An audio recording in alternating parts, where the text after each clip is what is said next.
കൃഷ്ണ കൃഷ്ണ ഹരേ ഹരേ സർവത്ര ഗോവിന്ദനാമസങ്കീർത്തനം ഗോവിന്ദ ഗോവിന്ദ. ഓം ഗുരുർബ്രഹ്മാ ഗുരുർവിഷ്ണു ഗുരുർദേവോ മഹേശ്വര ഗുരു സാക്ഷാത് പരം ബ്രഹ്മ തസ്മൈ ശ്രീ ഗുരവേ നമഃ. സദാശിവസമാരംഭാം ശങ്കരാചാര്യമധ്യമാം അസ്മദാചാര്യപര്യന്താം വന്ദേ ഗുരുപരമ്പരാം.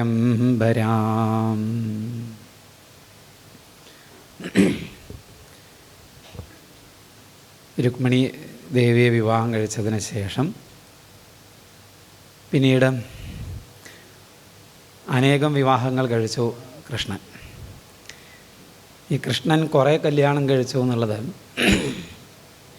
ഇന്നും കൃഷ്ണന് നേർക്ക് വിചാരണ നടക്കുന്നൊരു കേസാണ്. ചില കേസുകളൊക്കെ എന്നും തീരാതെ വിചാരണ നടന്നുകൊണ്ട് പോകുന്നുണ്ട്. രാമന് നേർക്കുണ്ട് അങ്ങനെ ചില കേസുകൾ. ബാലിവധം, സീതാദേവി ഉപേക്ഷിച്ചത്. കൃഷ്ണന് നേർക്കുള്ള കേസുകളാണ് ഗോപി വസ്ത്രാപഹരണം, രാസക്രീഡ. പിന്നെ വലിയ കേസാണ് ഇയാൾ 16,000 ചില്ലാനം കല്യാണം കഴിച്ചു എന്നുള്ളത്. ഈ 16,000 ചില്ലുവാനും 16,008, 16,108 ഈ സംഖ്യയ്ക്ക് വലിയൊരു പ്രാധാന്യം കൊടുക്കണ്ട. കാരണം വേദവ്യാസ മഹർഷിയെ കൊടുത്തിട്ടില്ല. ഒരേ വേദവ്യാസ മഹർഷിയാണ് 16,008 എന്നും 16,108 എന്നും പറഞ്ഞത്. അനേകം എന്ന അർത്ഥത്തിൽ, കുറേ അധികം എന്ന അർത്ഥത്തിൽ ഒരു സംഖ്യ, വലിയൊരു സംഖ്യ പറഞ്ഞു എന്നേ ഉള്ളൂ. നമ്മൾ പറയാറില്ലേ 100 കൂട്ടം പണിയുള്ളതുകൊണ്ട് സപ്താഹത്തിന് വരാൻ പറ്റിയില്ല എന്ന്. എന്നാൽ 100 കൂട്ടം പണി ഒന്ന് പറയുമെന്ന് പറഞ്ഞാൽ എണ്ണിയൊക്കെ 100 ഉണ്ടാവുമോ? വിഷമാണ്. എത്ര ആൾക്കാരുണ്ടായിരുന്ന സപ്താഹത്തിന്? 1000 ആൾക്കാരുണ്ടായിരുന്നു. എണ്ണി നോക്കിയിട്ടാണ് പറയുന്നത്. കുറേ അധികം എന്ന് കാണിക്കാൻ വേണ്ടി വലിയ സംഖ്യ പറയാം. അതൊരു രീതിയാണ്. കൃഷ്ണൻ കുറേ കല്യാണം കഴിച്ചിട്ടുണ്ട്. ഉപനിഷത്ത് തത്വങ്ങളാണ്, ഒക്കെ താത്വികമായ തലത്തിലാണ്. പക്ഷേ ഈ തത്വം പറയുമ്പോൾ അതൊരിക്കലും ചരിത്രത്തെ നിരാകരിച്ചുകൊണ്ടാവരുത്. കൃഷ്ണൻ ഒരു ചരിത്ര പുരുഷൻ കൂടെയാണ്. ആ കൃഷ്ണൻ അനേകം വിവാഹം കഴിച്ചു എന്നത് പുരാണങ്ങൾ പറയുന്നതാണ്, മഹാഭാരതം പറയുന്നതാണ്. അതിലെന്താ തെറ്റ്? ഈ ധർമ്മം അധർമ്മം എന്നിവ ദേശകാലാപേക്ഷികങ്ങളാണ്, അല്ലേ? എല്ലാ കാലത്തേക്കും ധർമ്മം അങ്ങനെയുണ്ട്. ചില ധർമ്മങ്ങൾ എറ്റേണലായിട്ടുണ്ട്, അല്ലാതെയുണ്ട്. ഇപ്പം ഇങ്ങനെയുള്ള കാര്യങ്ങളൊക്കെ ദേശകാലാപേക്ഷികങ്ങളാണ്.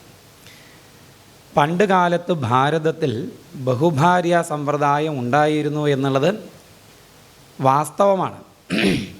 കൃഷ്ണൻ്റെ കാലത്ത് ഒരുവിധം രാജാക്കന്മാരൊക്കെ ഒന്നിലധികം കല്യാണം കഴിച്ചിരുന്നു. കൃഷ്ണൻ്റെ അച്ഛൻ വസുദേവർ കുറേ വിവാഹം കഴിച്ചിട്ടുണ്ട്.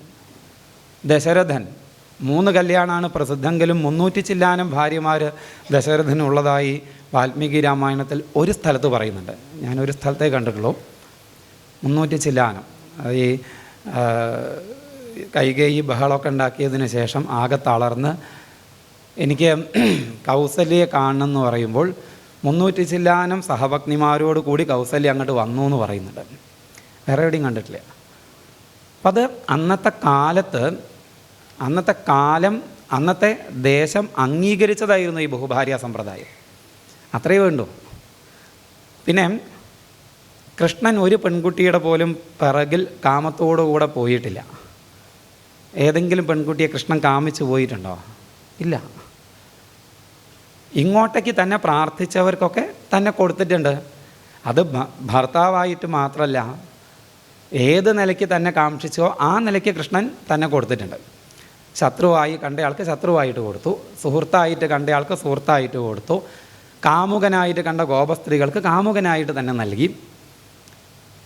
ഭർത്താവായി കൃഷ്ണനെ കിട്ടണം എന്നാഗ്രഹിച്ച് പ്രാർത്ഥിച്ച എത്രയോ പെൺകുട്ടികളെ ഭഗവാൻ അങ്ങനെ അനുഗ്രഹിച്ചു. അതിലെന്താ തെറ്റ്? അതാണ് ഈശ്വരൻ്റെ ഈശ്വരത്വം എന്ന് വെച്ചാൽ. അതില്ല എന്ന് വെച്ചാൽ ഈശ്വരൻ ഈശ്വരനാന്ന് പറയാൻ പറ്റുമോ? എന്തില്ല എന്ന് വെച്ചാൽ യേ യഥാമാം പ്രപദ്യന്തേ താം തഥൈവ ഭജാമ്യഹം. ഇതാണ് ഈശ്വരൻ്റെ ഈശ്വരത്വം. തന്നെ ഏത് പ്രകാരേണ ഭജിക്കുന്നുവോ ആ പ്രകാരത്തിൽ അനുഗ്രഹിക്കാൻ കഴിഞ്ഞാലേ ഈശ്വരൻ ഈശ്വരനാവൂ. ചോദിച്ചതൊക്കെ കൊടുക്കാൻ കഴിഞ്ഞാലേ ഈശ്വരൻ ഈശ്വരനാകുള്ളൂ. സർവശക്തനാണ് ഈശ്വരൻ, സർവജ്ഞനാണ്. ഈ സർവശക്തനും സർവജ്ഞനൊക്കെ ആവണമെങ്കിൽ എന്തും ചോദിച്ചാൽ കൊടുക്കാൻ കഴിയണം. കൊടുക്കുമോ ഇല്ലയോ എന്നുള്ളത് രണ്ടാമത്തെ വിഷയം. കൊടുക്കാനുള്ള കഴിവുണ്ടാവണം, വേണ്ടേ? ഭക്തൻ ചോദിച്ചത് ഇത് എൻ്റെ അടുത്തില്ല, ഇത് മറ്റേ ആളോട് ചോദിച്ചോളൂ എന്ന് പറഞ്ഞു കഴിഞ്ഞാൽ അയാൾ ഈശ്വരൻ എന്ന് പറയാൻ പറ്റുമോ? സർവശക്തനെന്ന് പറയാൻ പറ്റുമോ? ഇല്ല. അപ്പോൾ ഭഗവാൻ ഒന്നിൽ അനേകം വിവാഹം കഴിച്ചിട്ടുണ്ട്.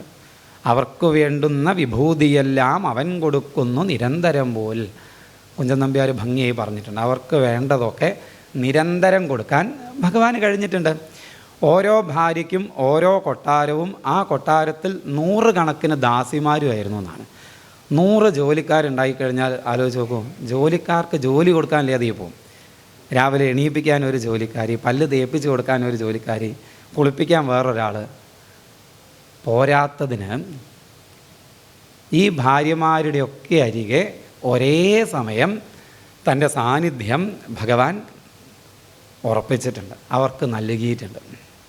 അതാണ് നാരദ മഹർഷി വന്ന് പരീക്ഷിച്ചതല്ല, നമുക്ക് സംശയം ഉണ്ടാവുകയെ. ഇത്രയൊക്കെ കല്യാണം കഴിച്ചിട്ട് അതിലിത്രയൊക്കെ കുട്ടികളുണ്ടാവുക, ഒരു കൃഷ്ണൻ. ഈ കൃഷ്ണനെ നമ്മളുടെ പരിമിതമായ യുക്തിക്കുള്ളിലേക്ക് ഒതുക്കി ചിന്തിക്കുമ്പോൾ ഇങ്ങനെയുള്ള സംശയങ്ങളൊക്കെ ഉണ്ടാവും. ആ സംശയങ്ങൾ തീർത്തു കൊടുക്കലാണ് നാരദ മഹർഷിയെ പോലുള്ള ഭഗവത് സ്വരൂപികളായ ഭക്തന്മാരുടെ കർത്തവ്യം. അതാണ് അദ്ദേഹം ചെയ്തത്. അല്ലാതെ നാരദ മഹർഷിക്ക് ഭഗവാനെ സംശയമൊന്നുമില്ല. ഒരു സംശയമില്ലാത്ത ആളാണ് നാരദ മഹർഷി. അപ്പോൾ നാരദ മഹർഷി എല്ലായിടത്തും ഒരേ സമയത്ത് ഭഗവാനെ കണ്ടു. ഇതൊക്കെ പറ്റുമെങ്കിൽ, ഏതൊക്കെ പറ്റുമെങ്കിൽ, അവർക്ക് വേണ്ടുന്ന വിഭൂതിയെല്ലാം നിരന്തരം കൊടുക്കാൻ പറ്റുമെങ്കിൽ, തുല്യമായ സാന്നിധ്യം, തുല്യമായ പരിഗണന കൊടുക്കാൻ പറ്റുമെങ്കിൽ ബഹുഭാര്യ സമ്പ്രദായത്തിന് നമ്മൾ എതിരൊന്നുമല്ല. അത് പറ്റില്ല എന്നുള്ളതുകൊണ്ടാണ് നമ്മളത് വേണ്ടാന്ന് വെച്ചത്. അതാണ് നമ്മുടെ സംസ്കാരത്തിൻ്റെ മഹത്വം.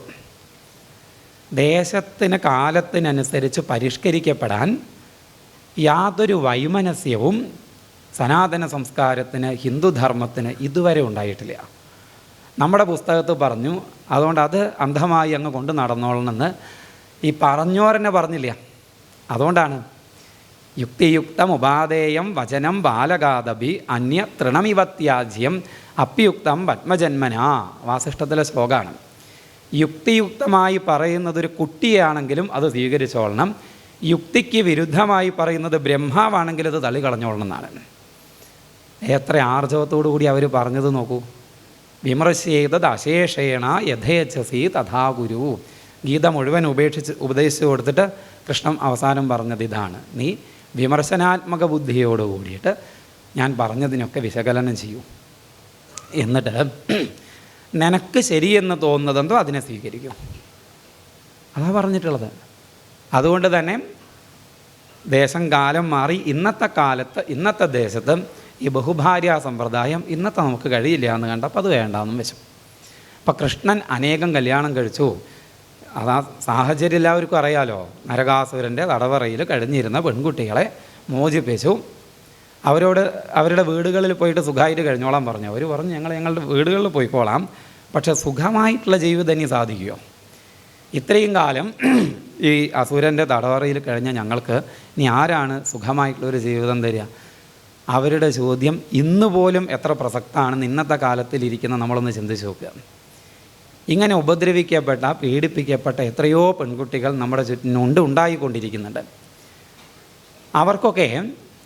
അവരെയൊക്കെ സമൂഹം, ഇത്ര അഭിജ്ഞ സമൂഹം എന്ന് അഭിമാനിക്കുന്ന ഇന്നത്തെ സമൂഹം എങ്ങനെ അവരെ നോക്കിക്കാണുന്നത് ആലോചിച്ച് നോക്കൂ. കാര്യത്തോടടുക്കുമ്പം പലപ്പോഴും നമ്മളുടെ പരിഷ്കാരവും പുരോഗമനമൊക്കെ അങ്ങ് പോകുന്നതാണ് നമ്മൾ കാണുന്നത്, അല്ലേ?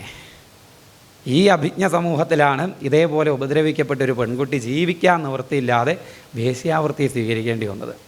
അവിടെയാണ് കൃഷ്ണൻ ആ സ്ത്രീകളോട് എന്ത് പറഞ്ഞത്? നിങ്ങൾ ദ്വാരകയിലേക്ക് പോയിക്കോളൂ, നിങ്ങളെ ഞാൻ പാലിച്ചോളാം, പരിപാലിച്ചോളാം. പാതി ഇതി പതി, പരിപാലിക്കുന്നവനാ പതി. അങ്ങനെ അവരൊക്കെ ഭഗവാൻ വിവാഹം കഴിച്ചു. ഈ നാരദ മഹർഷിയും ഇതൊക്കെ നേരത്തെ സ്വാമിജി പറഞ്ഞതുപോലെ ജരാസന്ധൻ അന്നത്തെ ഒരു ഏകഛത്രാധിപതിയാണ്. അയാളിലേക്ക് എത്താനുള്ള വഴി ഇങ്ങനെ തെളിഞ്ഞുകൊണ്ടിരിക്കുക. അപ്പം നാരദ മഹർഷി ഭഗവാന്റെ മഹിമ യുധിഷ്ഠിരൻ്റെ അരികെ പോയി പറഞ്ഞു. യുധിഷ്ഠിരന് രാജസൂയയാഗം നടത്തണമെന്ന് ആഗ്രഹം. യുധിഷ്ഠിരന് ഭഗവാനെ പൂജിക്കണം എന്നാണ് ആഗ്രഹം. നാരദ മഹർഷി പറഞ്ഞു രാജസൂയയാഗം നടത്തിക്കോളാൻ. അപ്പോൾ അങ്ങയ്ക്ക് ഒരേ സമയം ചക്രവർത്തിയാവുകയും ചെയ്യാം, ഭഗവാനെ പൂജിക്കുകയും ചെയ്യാം. ഭഗവാനോട് രാജസൂയയാഗം നടത്തി തരാൻ ആവശ്യപ്പെടാൻ പറഞ്ഞു. അങ്ങനെ ക്ഷണിക്കാൻ വേണ്ടി നാരദ മഹർഷിയെ തന്നെ യുധിഷ്ഠിരൻ ദ്വാരകയിലേക്ക് പറഞ്ഞയച്ചു. നാരദ മഹർഷി ദ്വാരകയിലെത്തിയപ്പോൾ അവിടെ ജരാസന്ധൻ്റെ തടവറയിൽ കിടക്കുന്ന അനവധി രാജാക്കന്മാരുടെ ഒരു ദൂതനുമുണ്ട്. ഇത് രണ്ടും ഭംഗിയായി യോജിച്ചു. ഉദ്ധവനെ കൊണ്ട് യോജിപ്പിച്ചു ഭഗവാൻ. ഒരു ഭാഗത്ത് ഈ ജരാസന്ധൻ്റെ തടവറയിൽ കിടക്കുന്ന രാജാക്കന്മാരുടെ പ്രാർത്ഥന, അവരെ രക്ഷിക്കണം എന്നുള്ള പ്രാർത്ഥന. മറുഭാഗത്ത് യുധിഷ്ഠിരന് രാജസൂയയാഗം നടത്തി കൊടുക്കണം എന്നുള്ള അദ്ദേഹത്തിൻ്റെ ക്ഷണം. സർവജ്ഞേനാഭിമുഗ്ധവത് ഭാഗവതം നോക്കിയാൽ കാണാം. ഈ സന്ദർഭത്തിൽ ഭഗവാൻ മുഗ്ധനെപ്പോലെ നടിച്ചു എന്നാണ്, മോഹിക്കപ്പെട്ടവനെ പോലെ. അവിടെ ഭാഗവതം പറഞ്ഞത് സർവജ്ഞേന അഭീം. ആരാണ് കൃഷ്ണൻ? ഭഗവാൻ ആരാണ്? സർവജ്ഞനാണ്. ഈ ഒരു സന്ദർഭത്തിൽ തീരുമാനമെടുക്കാൻ കഴിവില്ലാത്ത ആളൊന്നുമല്ല. എന്നിട്ടും മോഹിക്കപ്പെട്ടവനെ പോലെ നടിച്ചു. എന്നിട്ട് ഉദ്ധവനോട് ചോദിച്ചു, എന്താ ഉദ്ധവ ഞാൻ ചെയ്യേണ്ടത്? ഒരേ സമയം രണ്ട് കാര്യങ്ങൾ എൻ്റെ മുന്നിൽ വന്ന് നിൽക്കുന്നു, ഞാൻ എന്ത് ചെയ്യണം? ഇതെന്തിനു വേണ്ടിയിട്ടാണ്? ഒന്ന്, ഭഗവാന്റെ ഭക്തവാത്സല്യം, ഭക്തനെപ്പോഴും ഉയർത്തി നിർത്തുക. അമാനി മാനദഹ മാന്യഹ. ഭഗവാൻ സ്വയം അമാനിയാണ്, നാം മാനദൻ ആണ്, ഭക്തന് മാനം കൊടുക്കുന്നയാളാണ്. അതൊന്ന്. രണ്ട്, ഒരു ഉത്തമ നേതാവിന്, ഒരു ഉത്തമ നായകന് ഈ ഗുണം ഉണ്ടാവണം. എന്തൊരു ഗുണം ഉണ്ടാവണം? തൻ്റെ കൂടെയുള്ള ആൾക്കാരെ എപ്പോഴും ഉയർത്തി വയ്ക്കുക, അവർക്ക് ഉയരുവാനും അവർക്ക് അവരുടെ കഴിവ് പ്രദർശിപ്പിക്കുവാനുള്ള സാഹചര്യങ്ങൾ ഒരുക്കി കൊടുക്കുക. അങ്ങനെ വരുമ്പോൾ ഈ നേതാവിന് വേണ്ടി ജീവൻ വെടിയാൻ തക്കവണ്ണം സ്നേഹവും സമർപ്പണ ബുദ്ധിയൊക്കെ ആർക്കുണ്ടാവും? ഈ അനുയായികൾക്കുണ്ടാവും. പക്ഷെ ഇന്ന് നമ്മൾ പലപ്പോഴും നേരെ വിപരീതമാണ് കാണുന്നത്. തൻ്റെ കൂടെയുള്ള ആൾക്കാരെ എവിടെയെങ്കിലും ഒന്ന് ശോഭിക്കുന്നു കണ്ടു കഴിഞ്ഞാൽ പിടിച്ചു താഴ്ത്തുക ചെയ്യുക, അവൻ തന്നെക്കാൾ മുകളിലേക്ക് പോകുമെന്ന് വിചാരിച്ചിട്ട്. അങ്ങനെയല്ലായിരുന്നു ഭഗവാൻ എന്നർത്ഥം. അങ്ങനെ ഉദ്ധവൻ എന്തു പറഞ്ഞു? രാജസൂയയാഗം നടത്താൻ പോവുക. രാജസൂയയാഗത്തിൻ്റെ തുടക്കത്തിൽ ദിഗ്വിജയം ഉണ്ടാവും. ഈ ദിഗ്വിജയം എന്നുള്ളത് യാഗത്തിൻ്റെ ഒരു അംഗമൊന്നുമല്ല. എന്നാലും രാജാക്കന്മാർ യാഗം ചെയ്യുമ്പോൾ ദിഗ്വിജയത്തോട് കൂടിയിട്ടാണ് യാഗം ചെയ്യുക. അപ്പോൾ ഈ സാമ്രാജ്യം വിപുലമാവുകയും ചെയ്യും, വിപുലീകരിക്കപ്പെടുകയും ചെയ്യും. അങ്ങനെ ഈ ഉദ്ധവൻ പറഞ്ഞതനുസരിച്ചിട്ട് രാജസൂയയാഗം നടത്തി കൊടുക്കാൻ ദ്വാരകയിലുള്ള എല്ലാവരും തന്നെ പറയാം, പ്രദ്യുമ്നൻ്റെ നേതൃത്വത്തിൽ കുറച്ച് ആൾക്കാരെ മാത്രം ദ്വാരകയ്ക്ക് കാവൽക്കാരാക്കി നിർത്തി. കൃഷ്ണൻ്റെ നേതൃത്വത്തിൽ ദ്വാരകാവാസികളൊക്കെ എവിടേക്കെത്തി? ഇന്ദ്രപ്രസ്ഥത്തിലേക്ക് എത്തിച്ചേർന്നു എന്നാണ്. ഇന്ദ്രപ്രസ്ഥത്തിൽ പാണ്ഡവർ കുന്തിദേവിയെ മുൻനിർത്തി, ദ്രൗപദിയൊക്കെ മുൻനിർത്തി വന്നു ചേർന്ന കൃഷ്ണനെയും ദ്വാരകാവാസികളെയൊക്കെ സ്വീകരിച്ചു. ഈ ദ്വാരകയിൽ നിന്ന് പുറപ്പെട്ട ആൾക്കാർ ഇന്ദ്രപ്രസ്ഥത്തിൽ ചെന്ന് അവിടുത്തെ സ്വീകരണമൊക്കെ ഏറ്റുവാങ്ങി മുറിയിൽ പോയി വിശ്രമിച്ച് തുടങ്ങിയിട്ടും ഇവിടെ നിന്നുള്ള പുറപ്പെട്ട ഇറങ്ങൽ കഴിഞ്ഞിട്ടില്ല എന്നാണ്. അത്ര ഗംഭീര ഘോഷയാത്രയായിരുന്നു എന്നാണ്. അവരെയൊക്കെ കുന്തിദേവിയും ദ്രൗപദിയും പാണ്ഡവരൊക്കെ സ്വീകരിച്ചു. 2 ദിവസം വിശ്രമമൊക്കെ കഴിഞ്ഞു. ഭഗവാനെ കൂട്ടിക്കൊണ്ടുവന്നു, സഭയിലിരുത്തി ഭഗവാനോട് യുധിഷ്ഠിരൻ തൻ്റെ ആഗ്രഹം അറിയിച്ചു. ക്രതുരാജേന ഗോവിന്ദ രാജസൂയേന പാവനീ. പാവനമായ രാജസൂയയാഗത്തെക്കൊണ്ട് അങ്ങയെ, ക്രതുരാജനായ രാജസൂയയാഗത്തെക്കൊണ്ട് അങ്ങയെ ഞാൻ ആരാധിക്കാൻ ആഗ്രഹിക്കുന്നു എന്ന് പറഞ്ഞു. ആ ആഗ്രഹം അല്ലെങ്കിൽ ആ അഭ്യർത്ഥന സ്വീകരിച്ചു. ഇനിയിപ്പം അതിൻ്റെ ഒരുക്കങ്ങളൊക്കെ പറ്റിയുള്ള ആലോചനയാണ്. ദിഗ്വിജയം നടത്താൻ നിശ്ചയിച്ചു. 4 ദിക്കുകളിലേക്ക് 4 സഹോദരങ്ങളുടെ നേതൃത്വത്തിൽ, പാണ്ഡവർ 4 പേരുടെ നേതൃത്വത്തിൽ സൈന്യം പോയി. അതിൽ ഭീമൻ്റെ നേതൃത്വത്തിൽ മഗധ നിൽക്കുന്ന ഭാഗത്തേക്ക് പോയ സൈന്യത്തിന് മാത്രം ദിഗ്വിജയം പൂർത്തിയാക്കാൻ കഴിഞ്ഞില്ല. ജരാസന്ധൻ യുധിഷ്ഠിരൻ്റെ അപ്രമാദിത്വം അംഗീകരിച്ചു കൊടുക്കാൻ തയ്യാറായില്ല. അങ്ങനെ ഒരാൾ അയാൾ കുതിരയെ പിടിച്ച് കെട്ടിയിട്ടു. അങ്ങനെ ഒരാൾ ചെയ്താൽ പിന്നെ അയാളുമായിട്ട് യുദ്ധം ചെയ്യണം. ഇപ്പം ജരാസന്ധൻ്റെ കാര്യത്തിൽ എന്ത് തീരുമാനം എടുക്കണം എന്നതിനെ പറ്റി ഒരു മീറ്റിംഗ് കൂടി. ആ യോഗത്തിൽ വെച്ചിട്ട് ഭഗവാൻ പറഞ്ഞു, ഞാനും അർജുനനും ഭീമനും കൂടിയും പോയി ജരാസന്ധനെ കാര്യം തീരുമാനമാക്കി വന്നോളാന്ന്. അങ്ങനെ അവർ പുറപ്പെട്ടു. ബ്രാഹ്മണ വേഷധാരികളായിട്ടാണ് പോയതെന്നാണ്. എന്നുവെച്ചാൽ ഈ ജരാസന്ധൻ ബ്രാഹ്മണ ഭക്തനാണ്. ബ്രാഹ്മണർ വന്ന് എന്ത് ചോദിച്ചാലും കൊടുക്കും. അതറിഞ്ഞിട്ടാണ് പോയത്. ചെന്നു, ജരാസന്ധൻ 3 പേരെയും സ്വീകരിച്ചു. എന്താ വേണ്ടത് വെച്ചാൽ ചോദിച്ചോളൂ, ഈ തല മുറിച്ച് അങ്ങ് തരണമെങ്കിൽ ഞാൻ തരും എന്ന് പറഞ്ഞു. ദദാമി ആത്മശിരോഭിവാ. കൃഷ്ണൻ ചിരിച്ചുകൊണ്ട് പറഞ്ഞു, തലയാണ് വേണ്ടത്, അത് മുറിച്ച് തരുമൊന്നും വേണ്ട, ഞങ്ങളായിട്ട് എടുത്തോളാം. ഞങ്ങൾക്കെന്താ വേണ്ടത്? ഭക്ഷണം തേടി വന്ന ആൾക്കാരൊന്നുമല്ല ഞങ്ങൾ, അന്നകാംക്ഷീണ. ഞങ്ങൾക്ക് വേണ്ടത് യുദ്ധമാണ്, അതും ദ്വന്ദ്വയുദ്ധമാണ് വേണ്ടത്. അങ്ങ് ഞങ്ങളിൽ ഒരാളുമായിട്ട് ദ്വന്ദ്വയുദ്ധം ചെയ്യണം. ജരാസന്ധൻ അത്ഭുതപ്പെട്ടു. ബ്രാഹ്മണർ യുദ്ധം ചോദിക്കുകയെ, എവിടെയെങ്കിലും തല്ലുംപിടി ഉണ്ടെന്ന് അറിഞ്ഞു കഴിഞ്ഞാൽ കഴിവതും ആ പഞ്ചായത്തിലേക്ക് പോകാതിരിക്കാനാണ് നോക്കുക ബ്രാഹ്മണരെ. ഇത് വന്ന് ചോദിക്കുക യുദ്ധം ഇങ്ങോട്ട്. ഒന്ന് നോക്കിയ സമയത്ത് കൃഷ്ണൻ പറഞ്ഞു, ഇങ്ങനെ നോക്കൊന്നും വേണ്ട, ഞാൻ കൃഷ്ണനാണ്, ഇത് അർജുനനാണ്, തൊട്ടപ്പുറത്താരാ ഭീമനാണ്. ജരാസന്ധൻ ഉറക്ക ചിരിച്ചു എന്നാണ്. കൃഷ്ണൻ എന്നോട് ഞാൻ യുദ്ധത്തിനില്ല, നീ എന്നെ കണ്ട് പേടിച്ചോടിയ ആളാണ്.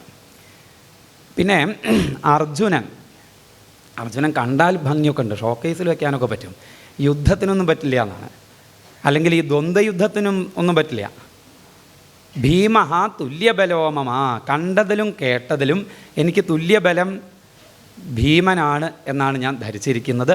ഞാൻ ഭീമനെ എതിരാളിയായിട്ട് തിരഞ്ഞെടുത്തു എന്നും പറഞ്ഞിട്ടും 1-ാം തരം ഗത ഭീമന് കൊടുത്തു എന്നാണ്. നമ്മളാണെങ്കിലോ, നമ്മുടെ മുന്നിൽ ഇങ്ങനെ 3 ആൾക്കാർ വന്ന് ചോദിച്ചു കഴിഞ്ഞാൽ അതിലേറ്റവും ആരോഗ്യമില്ലാത്തവനെയല്ലേ നമ്മൾ തിരഞ്ഞെടുക്കുക. നമുക്ക് ശക്തി ഉണ്ടെങ്കിൽ പോലും എളുപ്പവഴി കാര്യം സാധിക്കണം എന്നാണേ. പണ്ടത്തെ യോദ്ധാക്കൾ അങ്ങനെയല്ലായിരുന്നു. തോൽക്കുകയാണെങ്കിലും തനിക്ക് തുല്യരായിട്ടുള്ള ആൾക്കാരോടുള്ള തോൽവി തന്നെ ഒരു വിജയമാണ്.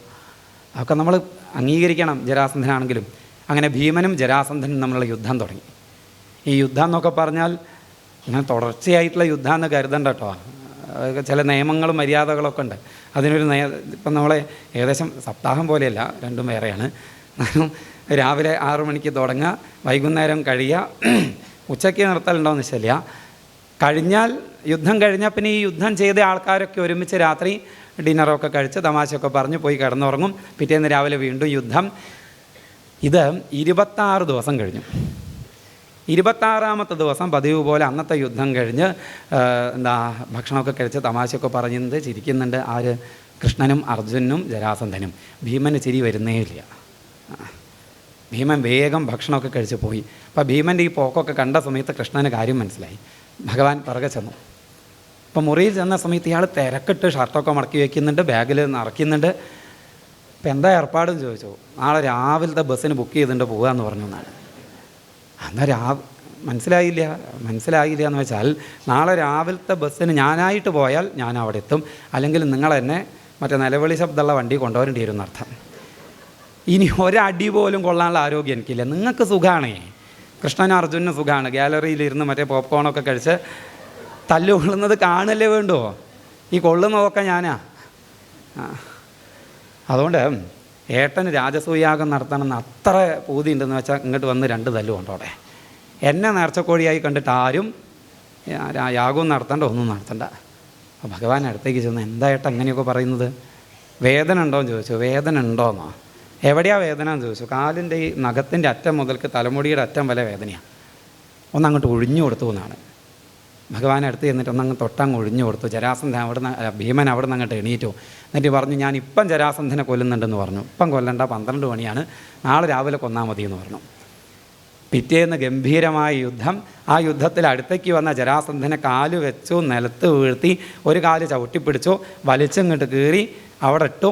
അപ്പോൾ ഈ യുദ്ധത്തിലൊക്കെ ജയിച്ചാൽ, പ്രത്യേകിച്ച് ഈ ബോക്സിങ് കണ്ടിട്ടില്ലേ, ഒളിമ്പിക്സിലൊക്കെ ജയിച്ചു കഴിഞ്ഞാൽ ജയിച്ച ആൾ ഗുസ്തിയിലൊക്കെ നെഞ്ചത്ത് 2 അടിയൊക്കെ അടിച്ച ആൾക്കാരൊക്കെ ഇങ്ങനെ അഭിവാദ്യം ചെയ്യുകയൊക്കെ ചെയ്യും. അപ്പോൾ ഇതൊക്കെ ഭീമൻ ചെയ്യുന്ന സമയത്തുണ്ട് ഒരാൾ പിറകിൽ തോണ്ടി വിളിക്കുന്നു. നോക്കിയ സമയത്ത് ഈ ജരാസന്ധനാ നേരത്തെ ചവിട്ടി കൂട്ടി വലിച്ച് കീറിയിട്ടവൻ വീണ്ടും ഒട്ടിക്കൂടി വന്നിരിക്കുന്നു എന്ന്. കൃഷ്ണൻ്റെ മുഖത്തേക്ക് നോക്കി. കൃഷ്ണൻ വല്ലാത്ത ഭാവത്തിലാണ് നോക്കിയെന്നാണ്. ഇതിനെ കൊന്നിട്ടും ചാവുന്നില്ല എന്നത് വീണ്ടും ഒട്ടിപ്പിടിക്കുക. അപ്പം ഭഗവാൻ എന്ത് ചെയ്തു? ഒരു വടിക്കഷ്ണം എടുത്ത് 2 ഭാഗത്തേക്ക് കയറി 2 ഭാഗത്തേക്ക് ഇട്ട് കാണിച്ചു കൊടുത്തു എന്നാണ്. ബൃഹദ്രഥൻ എന്ന് പേരുള്ളൊരു രാജാവ്, അദ്ദേഹത്തിന് മക്കളില്ലായിരുന്നു, 2 ഭാര്യമാർ. പുത്രകാമേഷ്ടി യാഗം നടത്തി കിട്ടിയ പായസം പപ്പാതിയാക്കി ഭാര്യമാർക്ക് കൊടുത്തു. ഭാര്യമാർ ഗർഭിണികളായി പ്രസവിച്ചപ്പോൾ ഒരു കുട്ടീൻ്റെ 2 കഷ്ണങ്ങൾ, ജീവനുമില്ല. അവർ ശ്മശാനത്തിൽ ഉപേക്ഷിച്ചവർ കരഞ്ഞിരിക്കുമ്പോൾ അവിടെ ഈ ഉപേക്ഷിക്കപ്പെടുന്ന ശരീരമൊക്കെ തിന്നുന്ന ഒരു രാക്ഷസി ഉണ്ടായിരുന്നു, ജര. അവൾ ഈ 2 കഷ്ണങ്ങൾ എടുത്തപ്പോൾ അതാണ് കൂടി ചേർന്നു, അതൊട്ടി ജീവൻ വന്നു. അങ്ങനെ ജരാസന്ധനായി എന്നാണ്. അപ്പം എവിടെ ജര യോജിപ്പിച്ചോ അവിടെ കീറി 2 ഭാഗത്തേക്ക് ഇട്ടാലേ ഇയാൾ മരിക്കുകയുള്ളൂ എന്നാണ്. അത് പറഞ്ഞു കൊടുത്താലൊട്ട് നടക്കൂല. അതാണ് ഭഗവാൻ കാണിച്ചു കൊടുത്തത്. കാര്യം മനസ്സിലായി, കാല് വെച്ച് വീഴ്ത്തി വലിച്ച് കീറി 2 ഭാഗത്തേക്കിട്ടു. ജരാസന്ധൻ്റെ കഥ കഴിഞ്ഞു. ഇതിലൊരു ആധ്യാത്മികമായൊരു തത്വമുണ്ട്. ജരയാൽ സന്ധിപ്പിക്കപ്പെട്ടവനാണ് ജരാസന്ധൻ. നമ്മളൊക്കെ അതെ അല്ലേ? ഈ ഒരു ശരീരം ജരയാൽ സന്ധിപ്പിക്കപ്പെട്ടതാണ്. ഈ ശരീരത്തിൽ നിന്നുള്ള ആത്യന്തികമായ പോക്ക് ഇടയ്ക്ക് പോയി വന്നാൽ പോരാ. ആത്യന്തികമായ പോക്ക് എപ്പോഴേ ഉള്ളൂ? തീർത്തും ഇങ്ങ് വേർപെടണം. ഞാൻ ശരീരമല്ല, അഖണ്ഡമായ സച്ചിദാനന്ദ ബോധമാണ് എന്ന അറിവിൽ ഈ തേങ്ങ നല്ലോണം ഉണങ്ങിയ കൊട്ടത്തേങ്ങ ആവില്ലേ? അപ്പോൾ തേങ്ങയ്ക്കുള്ളിൽ ചകിരിക്കുള്ളിലാണെങ്കിലും കുലുക്കിയാൽ കുലുങ്ങും. അങ്ങനെ ഈ ശരീരം വിട്ട് കഴിഞ്ഞാൽ പിന്നെ അങ്ങോട്ട് വരണ്ട. ഈ ശരീരത്തോട് ചേർന്ന് ശരീരം വിട്ടാൽ പുതിയ ഒരു ഷർട്ടിട്ട് വരും. വീണ്ടും പുനരഭിജനനം, പുനരഭിമരണം, ഇത് തുടരും എന്നർത്ഥം. അതുകൂടി മനസ്സിലാക്കാം. എന്തായാലും ജരാസന്ധൻ്റെ മകനെ അവിടെ രാജാവാക്കി അഭിഷേകം കഴിച്ചിട്ട് ഭീമസേനനെ മുന്നിൽ നിർത്തി നേരെ ചെന്നു യുധിഷ്ഠിരനോട് പറഞ്ഞു, ഭീമേട്ടൻ കൊന്നു ജരാസന്ധനെന്ന്. യുധിഷ്ഠിരൻ ഒന്നും പറഞ്ഞില്ല എന്നാണ്, കണ്ണിങ്ങനെ നിറഞ്ഞൊഴുകി എന്നാണ്. കാരണം യുധിഷ്ഠിരൻ ഉറപ്പാണ് ജരാസന്ധൻ മരിച്ചിട്ടുണ്ടെങ്കിൽ കൃഷ്ണൻ നേരിട്ട് കൊന്നിട്ടുണ്ടാവില്ല, പക്ഷെ കൊന്നത് കൃഷ്ണനാണ്. ഈ ഭീമൻ കൊന്നു എന്ന് പറയുന്നത് ഏതുപോലെയാണ്? പായസം ചട്ടുകം ഉണ്ടാക്കിയെന്ന് പറയുന്നത് പോലെയാണ്. ഈ ചട്ടുകം പായസം ഉണ്ടാക്കുക, അത് പിടിച്ചിട്ട് ഒരാളാണ് ഉണ്ടാക്കുക, എന്നാലും ചട്ടുകം ഇങ്ങനെ ഇളകുമ്പോൾ പായസം ഉണ്ടാവുക. അതേപോലെ ചട്ടുകായിട്ടുണ്ടാവും ഭീമൻ. എന്നിട്ടും അതിലൊരു അവകാശവും പറയാതെ ഭീമനാ കൊന്നതെന്ന് പറയുന്ന ഭഗവാന്റെ ഭക്തവാത്സല്യം ഓർത്ത് കണ്ണ് നിറഞ്ഞു യുധിഷ്ഠിരൻ്റെ എന്നാണ്. ഗംഭീരമായ രാജസൂയയാഗം തുടങ്ങി. ഇന്നത്തെ ആധുനിക മാനേജ്മെൻറ്റ് പ്രിൻസിപ്പിൾസൊക്കെ അവിടെ യുധിഷ്ഠിരം പ്രാവർത്തികമാക്കിയിട്ടുണ്ടെന്നാണ്. മാനേജ്മെൻറ്റ് പഠിച്ചവർക്കറിയാം. മാനേജ്മെൻറ്റിലൊരു സ്റ്റെപ്പാണ് ഡിവിഷണൽ മാനേജ്മെൻറ്റ്, ഡിവൈഡ് ചെയ്യുക. അതാണ് നമ്മളുടെ ഇന്നത്തെ ഭാഷയിൽ പറഞ്ഞ സ്വാഗത സംഘ രൂപീകരണം. ഓരോ കമ്മിറ്റിയാക്കും, food committee, reception committee, programme committee എന്നൊക്കെ പറഞ്ഞ് ഈ കമ്മിറ്റി രൂപീകരണമൊക്കെ ഉണ്ടായി എന്നാണ്. ഭീമോ മഹാനസാധ്യക്ഷ, അടുക്കളയുടെ അധ്യക്ഷനാക്കി ആരെ? ഭീമനെ. ഭീമന് നല്ലവണ്ണം കഴിക്കും വേണം, തന്നെപ്പോൾ തന്നെ എല്ലാവരും കഴിക്കണം എന്നാണ് അദ്ദേഹത്തിൻ്റെ അഭിപ്രായം. ഇപ്പം ഈ നല്ലവണ്ണം കഴിക്കുന്നവർക്ക് കൊടുക്കാൻ നല്ല താല്പര്യം ഉണ്ടാവുക എന്നാണ്. അങ്ങനെ മാത്രമല്ല കേട്ടോ, ഞാനൊന്ന് പറഞ്ഞപ്പോൾ ചിലർക്കൊക്കെ വിഷമാവും. എന്തായാലും ശരി. അപ്പോൾ ഭീമൻ മഹാനസത്തിൻ്റെ അധ്യക്ഷൻ, അടുക്കളയുടെ അധ്യക്ഷൻ ഭീമൻ. ധനാധ്യക്ഷ സുയോധന, ഫിനാൻസ് കമ്മിറ്റി കൺവീനറാക്കിയത് ദുര്യോധനനെയാണെന്നാണ്. അതൊരു സംശയം വരും. ഈ കള്ളനെ പിടിച്ച് കലവറയുടെ താക്കോല് കൊടുത്തു കഴിഞ്ഞാൽ അപകടമാവില്ലേ? അത് നല്ലോണം ചിന്തിച്ചുറപ്പിച്ചെടുത്ത തീരുമാനമാണെന്നാണ്. എന്താ? ഈ ദുര്യോധൻ്റെ കൈ ഓട്ടക്കയ്യാണ്, ധാരാളിയാണ്. അപ്പോൾ ഈ സൽക്കർമ്മത്തിൽ ധാരാളിത്തം വേണമെന്നാണ്, അവിടെ പിശുക്കുണ്ടാവരുതെന്നാണ്. സ്വന്തം പണം ചെലവഴിക്കുന്നതിലെ ധാരാളിത്താണെങ്കിൽ ശത്രുവിൻ്റെ പണം ചെലവഴിക്കാൻ ഒരു അവസരം കിട്ടിയാൽ എങ്ങനെ ചെലവഴിക്കുക ആലോചിച്ച് നോക്കൂ. എടുത്തു കൊടുക്കുന്നയാളാരാ? കർണനാണ് ദാനം. അത് ഇയാളുടെ അടുത്ത സുഹൃത്തുമാണ്. അപ്പം വൗച്ചർ പാസ്സാക്കേണ്ടത് യുധിഷ്ഠിരൻ എഴുതി കൊണ്ടുവരിക, ദുര്യോധനൻ എഴുതി കൊണ്ടുവരിക കർണൻ. കൊടുത്തങ്ങോട്ട് തീർക്കാമെന്ന് വിചാരിച്ചു എന്നാണ്. കർണൻ വന്ന് പറയും, ആ കർണാടക ഭാഗത്ത് നിന്ന് വന്ന കുറേ ബ്രാഹ്മണർ, വേദം ചൊല്ലാൻ വന്ന ബ്രാഹ്മണരുണ്ട്, അവർക്ക് ദക്ഷിണ കൊടുക്കണം. എത്ര ഉറുപ്പ്യ കൊടുക്കണം? അതായത് നാട്ടു നടപ്പ് എങ്ങനെയാണ്? 101 ഉറുപ്പ്യ പതിവ്. എന്നാൽ 1,01,000 ഉറുപ്പ്യ കൊടുത്തോളൂ. അവനവൻ്റെ പൈസയല്ലല്ലോ. ആലോചിച്ച് നോക്കും. 101 ഉറുപ്പ്യ കിട്ടുന്നതിന് പകരം 1,00,000 ഉറുപ്പ്യ കിട്ടിക്കഴിഞ്ഞാൽ ആ ബ്രാഹ്മണരുടെ സന്തോഷം കസേരയുടെയൊക്കെ മുകളിൽ കയറി നിന്ന് അനുഗ്രഹിച്ചു എന്നാണ്. സന്തോഷം നല്ലോണം അങ്ങോട്ട് വരാൻ വേണ്ടിയിട്ടേ. അപ്പോൾ ധനാധ്യക്ഷ സുയോധനാം, പൂജാകാര്യങ്ങൾ സഹദേവൻ, കലവറ നകുലൻ. ആൾക്കാർ വരുന്ന സമയത്ത് സ്വീകരിക്കാൻ അത് നല്ല ഒരാൾ വേണമെന്നാണ് വേണ്ടേ.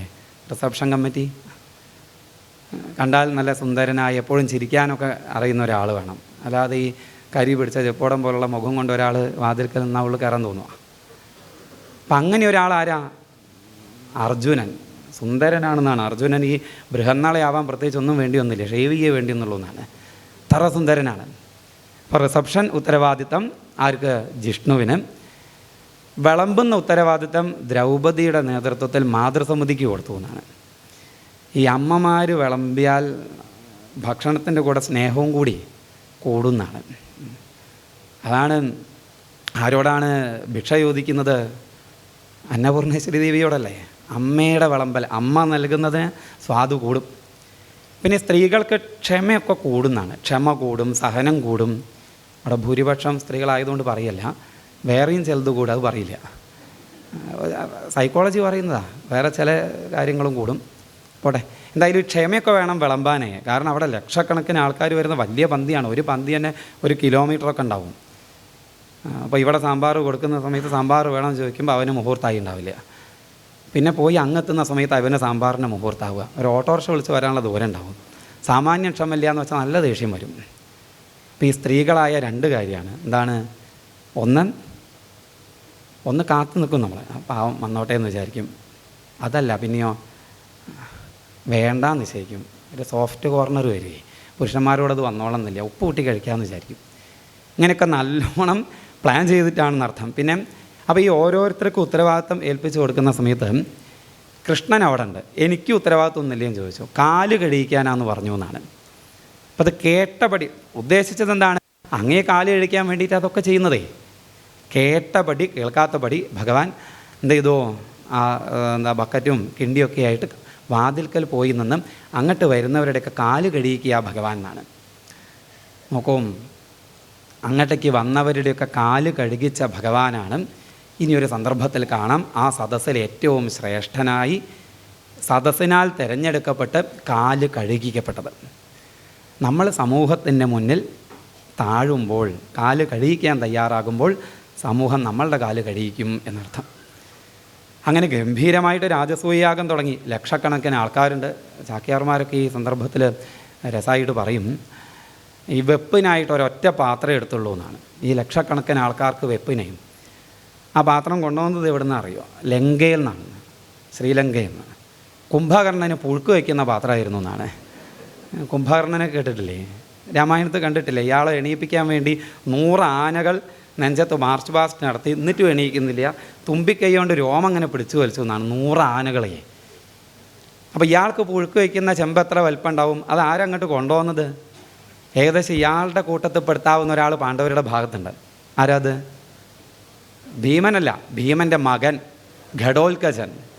ഈ ഘടോൽക്കചൻ എങ്ങനെയായി ചെമ്പ് ഇങ്ങോട്ട് കൊണ്ടുപോകുന്നത് അറിയോ? ഇവിടുന്ന് നേരെ കാല് അങ്ങോട്ട് വെച്ചു എന്നാണ്. എങ്ങോട്ട്? ഈ ഹനുമാൻ ചാടിയിടത്തേക്ക് ഇയാൾ കാല് കവച്ചങ്ങ് വെച്ചു. അവിടുന്ന് ചെമ്പ് ഇങ്ങോട്ട് എടുത്തു, നടയിലുള്ള സമുദ്രത്തിൽ കഴുകി ഇവിടെ അടുപ്പത്തങ്ങ് വയ്ക്കുന്നതാണ്. എന്നിട്ട് ആ ചെമ്പ് തന്നെ അങ്ങനെ വരമ്പ് കെട്ടി വയ്ക്കുക ചെയ്യുക. ഒരു ഭാഗത്ത് സാമ്പാർ, ഒരു ഭാഗത്ത് പായസം, ഒരു ഭാഗത്ത് ഉപ്പിലിട്ടത്, ഒരു 10-20 ദേഹണക്കാർ ചുറ്റിനും കൂടിയാൽ മതി എന്നാണ്. വെപ്പ് കഴിഞ്ഞാൽ അതേപോലെ വാടകയൊന്നും കൊടുക്കേണ്ട, കഴുകി അവിടെ തന്നെ കമിഴ്ത്തിയും വയ്ക്കുന്നതാണ്. ചാക്യാർമാർ പറയുന്നത് എന്തായാലും ഗംഭീരമായിട്ട് രാജസൂയയാഗം നടക്കുന്നു. അതിൽ സദസ്സിൽ ഏറ്റവും ശ്രേഷ്ഠനെ പൂജിക്കേണ്ട സമയം വന്നപ്പോൾ പൂജാ ഉത്തരവാദിത്തം ഏൽപ്പിച്ച സഹദേവനോട് ചോദിച്ചു. അതൊക്കെ അങ്ങനെ വേണം. ഒക്കെ മാനേജ്മെൻറ്റ് എന്ന് വെച്ചാൽ പ്രായം നോക്കിയിട്ടൊന്നുമല്ല തീരുമാനം എടുക്കാൻ ചോദിക്കേണ്ടതേ. പൂജാ കമ്മിറ്റി കൺവീനർ അദ്ദേഹം വേദപണ്ഡിതനാണ്. അപ്പോൾ അതിൽ തീരുമാനം എടുക്കാനുള്ള അർഹത അദ്ദേഹത്തിനുണ്ട്. സഹദേവൻ സംശയമില്ലാതെ പറഞ്ഞു, അർഹതിഹി അച്യുത ശ്രൈഷ്ഠ്യം. എന്താ സംശയം? അച്യുതനാണ് ശ്രൈഷ്ഠ്യം, ശ്രേഷ്ഠൻ അർജുനനാണ്, ഭഗവാനാണ്. ആ അച്യുതനെ കാല് കഴിക്കുക എന്ന് പറഞ്ഞു. ഭഗവാനെ കൂട്ടിക്കൊണ്ടുവന്നു, പീഠത്തിലിരുത്തി കാല് കഴുകിച്ചു. എല്ലാവരും ഭഗവാനെ നാമം ജപിക്കുന്നു. ഇത് കേട്ടിട്ട് സഹിക്കാൻ കഴിഞ്ഞില്ല ശിശുപാലൻ ആ കൂട്ടത്തിലിരുന്ന് കുറേ ചീത്ത പറഞ്ഞു, ആരും കേൾക്കുന്നില്ല. അവസാനം ഒരു പീഠത്തിൻ്റെ മുകളിൽ കയറി നിന്നിട്ട് കൃഷ്ണനെ പറ്റി കുറേ കുറ്റം പറഞ്ഞു. 100 വരെ കാത്തു. 100ാമത്തതും പറഞ്ഞപ്പോൾ അങ്ങ് ചക്ര അയച്ചു. ശിശുപാലൻ്റെ കഴുത്ത് മുറിഞ്ഞു. ശിശുപാലനിൽ നിന്നൊരു ചൈതന്യം ഭഗവാനിലേക്ക് ലയിച്ചു. ഇത് കണ്ട് യുധിഷ്ഠിരന് സംശയമായി. ആ സംശയം നാരദ മഹർഷിയോട് ചോദിച്ചു. നാരദ മഹർഷി ആ സംശയം തീർത്തു കൊടുത്തു. അതോടൊപ്പം ഭഗവാന്റെ നരസിംഹാവതാരവും പറഞ്ഞു കൊടുത്തു. അങ്ങനെ ഗംഭീരമായി രാജസൂയയാഗം കഴിഞ്ഞു. അവഭൃത സ്നാനമൊക്കെ ഉണ്ടായി. യുധിഷ്ഠിരന് ഐശ്വര്യം വർദ്ധിച്ചു, ദുര്യോധന അസൂയയും വർദ്ധിച്ചു. ആ അസൂയൊക്കെ കൂടെ വിദ്വേഷമായി. രാജസൂയാഗം കഴിഞ്ഞ് കുറച്ച് കാലം കഴിഞ്ഞപ്പോൾ ഇവർ വിരുന്ന് നടത്തി. മയൻ നൽകിയ ഒരു കൊട്ടാരത്തിൽ വെച്ചിട്ട് ആ വിരുന്ന് നടത്തിയത്. അവിടെ ഈ ഇല്ലാത്തതൊക്കെ ഉണ്ടെന്ന് തോന്നും, ഉള്ളതൊക്കെ ഇല്ലയെന്ന് തോന്നും. അതൊക്കെ ഇന്നും ഉണ്ട് കേട്ടോ. ഈ 3 ഡയമെൻഷണൽ ടൈലൊക്കെ ഉണ്ട്. അതൊക്കെ ഇട്ട് കഴിഞ്ഞാൽ ഇങ്ങനെയൊക്കെ തോന്നും. അങ്ങനെ വെള്ളം ഇല്ലാത്തടത്ത് വെള്ളം ഉണ്ടെന്ന് വിചാരിച്ചിട്ട് മുണ്ട് പൊക്കി നടക്കുക. വെള്ളം ഉള്ളയിടത്ത് വെള്ളം ഇല്ല എന്ന് വിചാരിച്ച് അതിൽ പോയി വീഴുക. അങ്ങനെയൊക്കെ കുറേ വഷളായി. ഇത് കണ്ടിട്ട് എല്ലാവരും ചിരിച്ചു.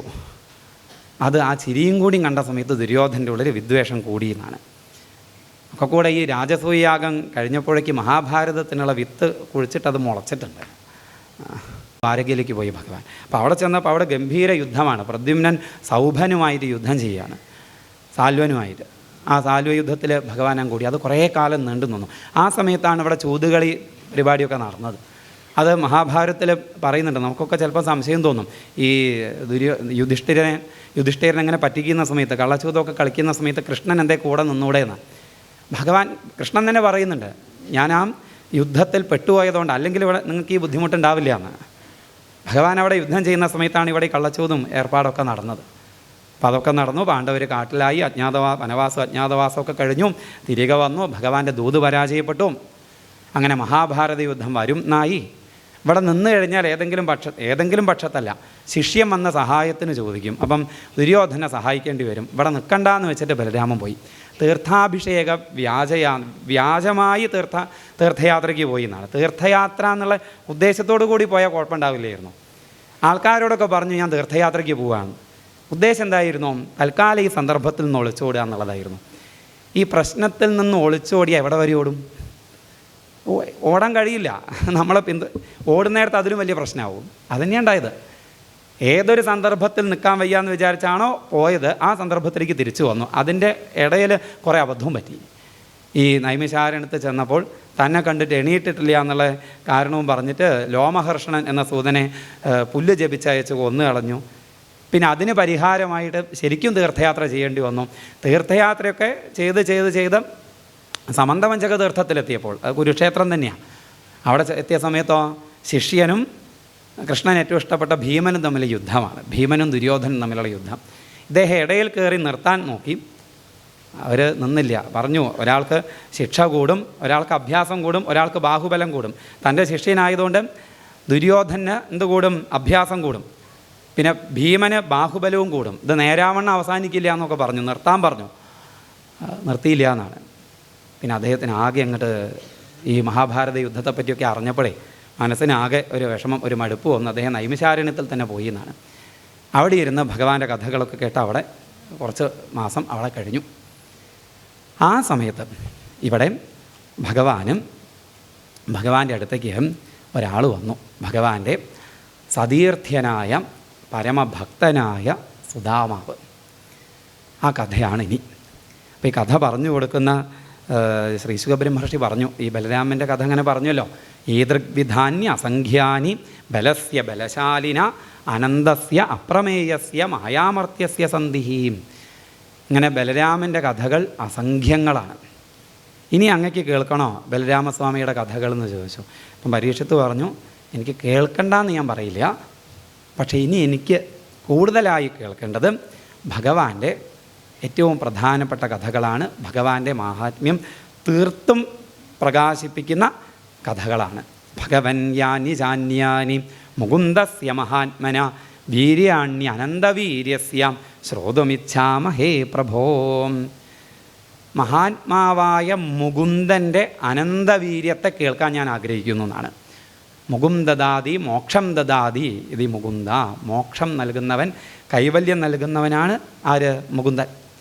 അപ്പം മുകുന്ദൻ്റെ കഥകൾ മോക്ഷോപയോഗ്യങ്ങളായ ഉപയുക്തങ്ങളായ കഥകളാണ് ഇനി കേൾക്കേണ്ടത് എന്നർത്ഥം. ഏറ്റവും പ്രധാനപ്പെട്ട കഥകൾ, ഭഗവാന്റെ മഹത്വത്തെ തീർത്തും പ്രകടമാക്കുന്ന കഥകൾ. അപ്പം ഭഗവാന്റെ മഹത്വത്തെ തീർത്തും പ്രകടമാക്കുന്ന കഥ എന്ന് വെച്ചാൽ ഭഗവാന്റെ മാഹാത്മ്യം തീർത്തും പ്രകാശിച്ച് കാണുക ഭക്തരിലാണ്, സജ്ജനങ്ങളിലാണ്, മഹാത്മാക്കളിലാണ്.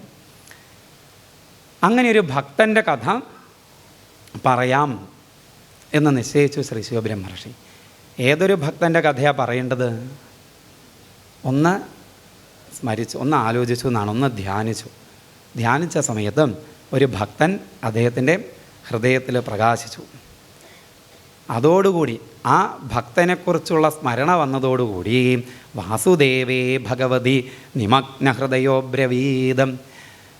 വാസുദേവനായ ഭഗവാനിൽ നിമഗ്നഹൃദയനായി തീർന്നു ശ്രീ ശുഖബ്രഹ്മർഷി എന്നാണ്. എന്ന് വെച്ചാൽ ആ ഭക്തൻ ഭഗവാൻ തന്നെയായ ഭക്തനാണ്.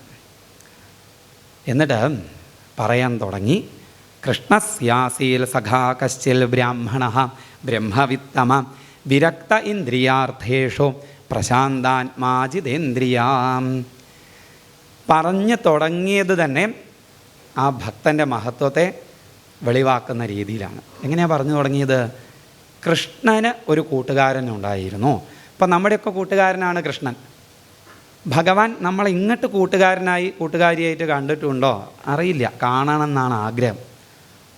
എന്നാൽ ഭഗവാൻ കൂട്ടുകാരനായി കണ്ട ഭഗവാൻ ഒരു കൂട്ടുകാരനുണ്ടായിരുന്നു, കൃഷ്ണനൊരു കൂട്ടുകാരനുണ്ടായിരുന്നു. കൃഷ്ണൻ്റെ കൂട്ടുകാരനാവാൻ എന്തൊക്കെ യോഗ്യതകളാണ് വേണ്ടത് എന്നുള്ളത്, ഈ കൂട്ടുകാരൻ എന്തൊക്കെ യോഗ്യതകളാണ് അവിടെ പറഞ്ഞതെന്നുള്ളത് നോക്കിയാൽ നമുക്ക് മനസ്സിലാക്കാം. ആരായിരുന്നു ആ കൂട്ടുകാരൻ? കശ്ചിൽ ബ്രാഹ്മണ, ഒരു ബ്രാഹ്മണനായിരുന്നു. ബ്രാഹ്മണൻ എന്ന് വെച്ചാൽ ബ്രാഹ്മണനായ അച്ഛൻ്റെയും ബ്രാഹ്മണ സ്ത്രീയുടെയും മകനായി ജനിച്ചു, ബ്രാഹ്മണ കുലത്തിൽ ജനിച്ചു, അതുകൊണ്ട് ബ്രാഹ്മണൻ. അങ്ങനെയുള്ളൂ? അല്ല. ബ്രഹ്മവിത്തമഹാം, ബ്രഹ്മവിത്തല്ല, ബ്രഹ്മവിത്തരനല്ല, ബ്രഹ്മവിത്തമന, സൂപ്പർലേറ്റീവ് ഡിഗ്രിയാണ്. മഹാജ്ഞാനിയായിരുന്നു, വേദപണ്ഡിതനായിരുന്നു. ഇനിയിപ്പം വേദശാസ്ത്രങ്ങളൊക്കെ പഠിച്ച ആളായിരിക്കും, പ്രസംഗിക്കാനും ക്ലാസ് എടുക്കാനൊക്കെ സമർത്ഥനായിരിക്കും. പക്ഷെ പഠിച്ചത് അനുഭവത്തിലേക്ക് വന്നയാളാണോ? അത് വെറും പഠിപ്പ് മാത്രമേ ഉള്ളൂ? വേദപണ്ഡിതൻ അത്രയേ ഉള്ളൂ? വിരക്ത ഇന്ദ്രിയാർത്ഥേഷു, ബ്രഹ്മവിത്തമനാണ്. അതുകൊണ്ട് തന്നെ ഇന്ദ്രിയാർത്ഥേഷു വിരക്ത, ഇന്ദ്രിയാർത്ഥങ്ങളിൽ വിരക്തനാണ്. ശബ്ദങ്ങളോ സ്പർശങ്ങളോ രൂപങ്ങളോ രസങ്ങളോ ഗന്ധങ്ങളോ ഇദ്ദേഹത്തെ അലട്ടിയിരുന്നേയില്ല. കണ്ണും മൂക്കും ചെവിയൊക്കെ ഉള്ള നമ്മളൊക്കെ ബാധിക്കും. കണ്ണ് തുറന്നിരിക്കുന്നതുകൊണ്ട് കാണും, ചെവി തുറന്നിരിക്കുന്നതുകൊണ്ട് കേൾക്കും. അതൊന്നും ഇദ്ദേഹത്തെ ബാധിച്ചിരുന്നില്ല, അതിനൊന്നും എടുത്തിട്ടില്ല എന്നർത്ഥം. അതുകൊണ്ട് തന്നെ പ്രശാന്താത്മാ, ജിതേന്ദ്രിയ പ്രശാന്താത്മാ, ജിതേന്ദ്രിയനായിരുന്നു. അതിനാൽ പ്രശാന്താത്മാവായിരുന്നു, സദാ പ്രശാന്തനായിരുന്നു. ഇപ്പോൾ ഈ കുചേലെന്ന് കേൾക്കുമ്പോഴേ നമ്മുടെ ദൃഷ്ടിയിലേക്ക് വരിക ഇന്നത്തെ മറ്റേ ഏത് നിറത്തിലുള്ള കാർഡാണ്? ആ കാർഡിൽ പെടാൻ അർഹനായിട്ടുള്ള ആകെ മെലിഞ്ഞ് എല്ലും തോലുമായി ആകെ ദരിദ്രൻ, മഹാകഷ്ടം അനുഭവിച്ച് സങ്കടപ്പെട്ട് കരഞ്ഞ് അങ്ങനെയൊന്നുള്ളൊരു ചിത്രമല്ല ഭാഗവതം നമുക്ക് കാണിച്ചു തരുന്നത്. സദാ പ്രശാന്തനായിരുന്നു, ജിതേന്ദ്രിയനായിരുന്നു, ഇന്ദ്രിയാർത്ഥങ്ങളിൽ വിരക്തനായിരുന്നു, മഹാജ്ഞാനിയായിരുന്നു. യദൃച്ഛയോപന്നേന വർത്തമാനോ ഗൃഹാശ്രമീം, യാദൃശ്ചികമായി കിട്ടുന്നതിൽ സന്തോഷമടഞ്ഞുകൊണ്ട് ഗൃഹസ്ഥാശ്രമം തള്ളി നീക്കിയെന്നാണ്. ഇദ്ദേഹത്തിൻ്റെ വലിയൊരു യോഗ്യത എന്താ? ഇദ്ദേഹത്തിന് ലഭിച്ച ഭഗവാന്റെ കാരുണ്യം എന്താണ്? ഭഗവാന്റെ സതീർത്ഥ്യനായിരുന്നു എന്നാണ്. ആരാ സതീർത്ഥ്യൻ? സഹപാഠിയാണ് സതീർത്ഥ്യൻ. തീർത്ഥം എന്ന് വെച്ചാൽ പൊതുവേ തീർത്ഥം എന്ന് കേൾക്കുമ്പോൾ നമ്മൾ കൈ ഇങ്ങനെ കാണിക്കും, ഇതൊരു ദ്രാവകമാണെന്നുള്ളൊരു ധാരണ നമുക്കുണ്ടേ. അങ്ങനെ അർത്ഥമൊന്നുമില്ല. തീർത്ഥീകരിക്കുന്നതെന്തോ അത് തീർത്ഥം, ശുദ്ധീകരിക്കുന്നതെന്തോ അത് തീർത്ഥം. ഇവിടെ തീർത്ഥം, ഏറ്റവും വലിയ തീർത്ഥം സദ്ഗുരുനാഥൻ തന്നെ തീർത്ഥം. ശിഷ്യൻ്റെ ഉള്ളിലുള്ള ആന്തരിക മാലിന്യങ്ങൾ, ഉള്ളിലുള്ള മാലിന്യങ്ങളെ, ശിഷ്യൻ്റെ ആന്തരിക മാലിന്യങ്ങളെ നീക്കി കൊടുക്കുന്നയാൾ. അത്രയേ വേണ്ടൂ, നീങ്ങേ വേണ്ടൂ. ആ തിമിരം, കാറ്ററാക്റ്റിൻ്റെ ശസ്ത്രക്രിയ അങ്ങനെയല്ല. ഈ ഒരു തിമിരം എന്ന് പറഞ്ഞാൽ ഒരു പാടയാണ്, അത് നീക്കി കൊടുക്കല്ലേ വേണ്ടോ? അതാ ഗുരു ചെയ്യുന്നത്, അതേ ചെയ്യുന്നു, അതേ വേണ്ടു.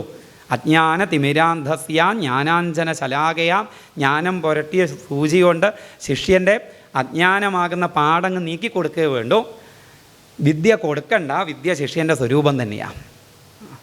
അതിന് വിഘാതമായി പ്രതിബന്ധകമായി നിൽക്കുന്ന അവിദ്യയെ നീക്കുന്നു, അതിനായി ജ്ഞാനോപദേശം നൽകുന്നു.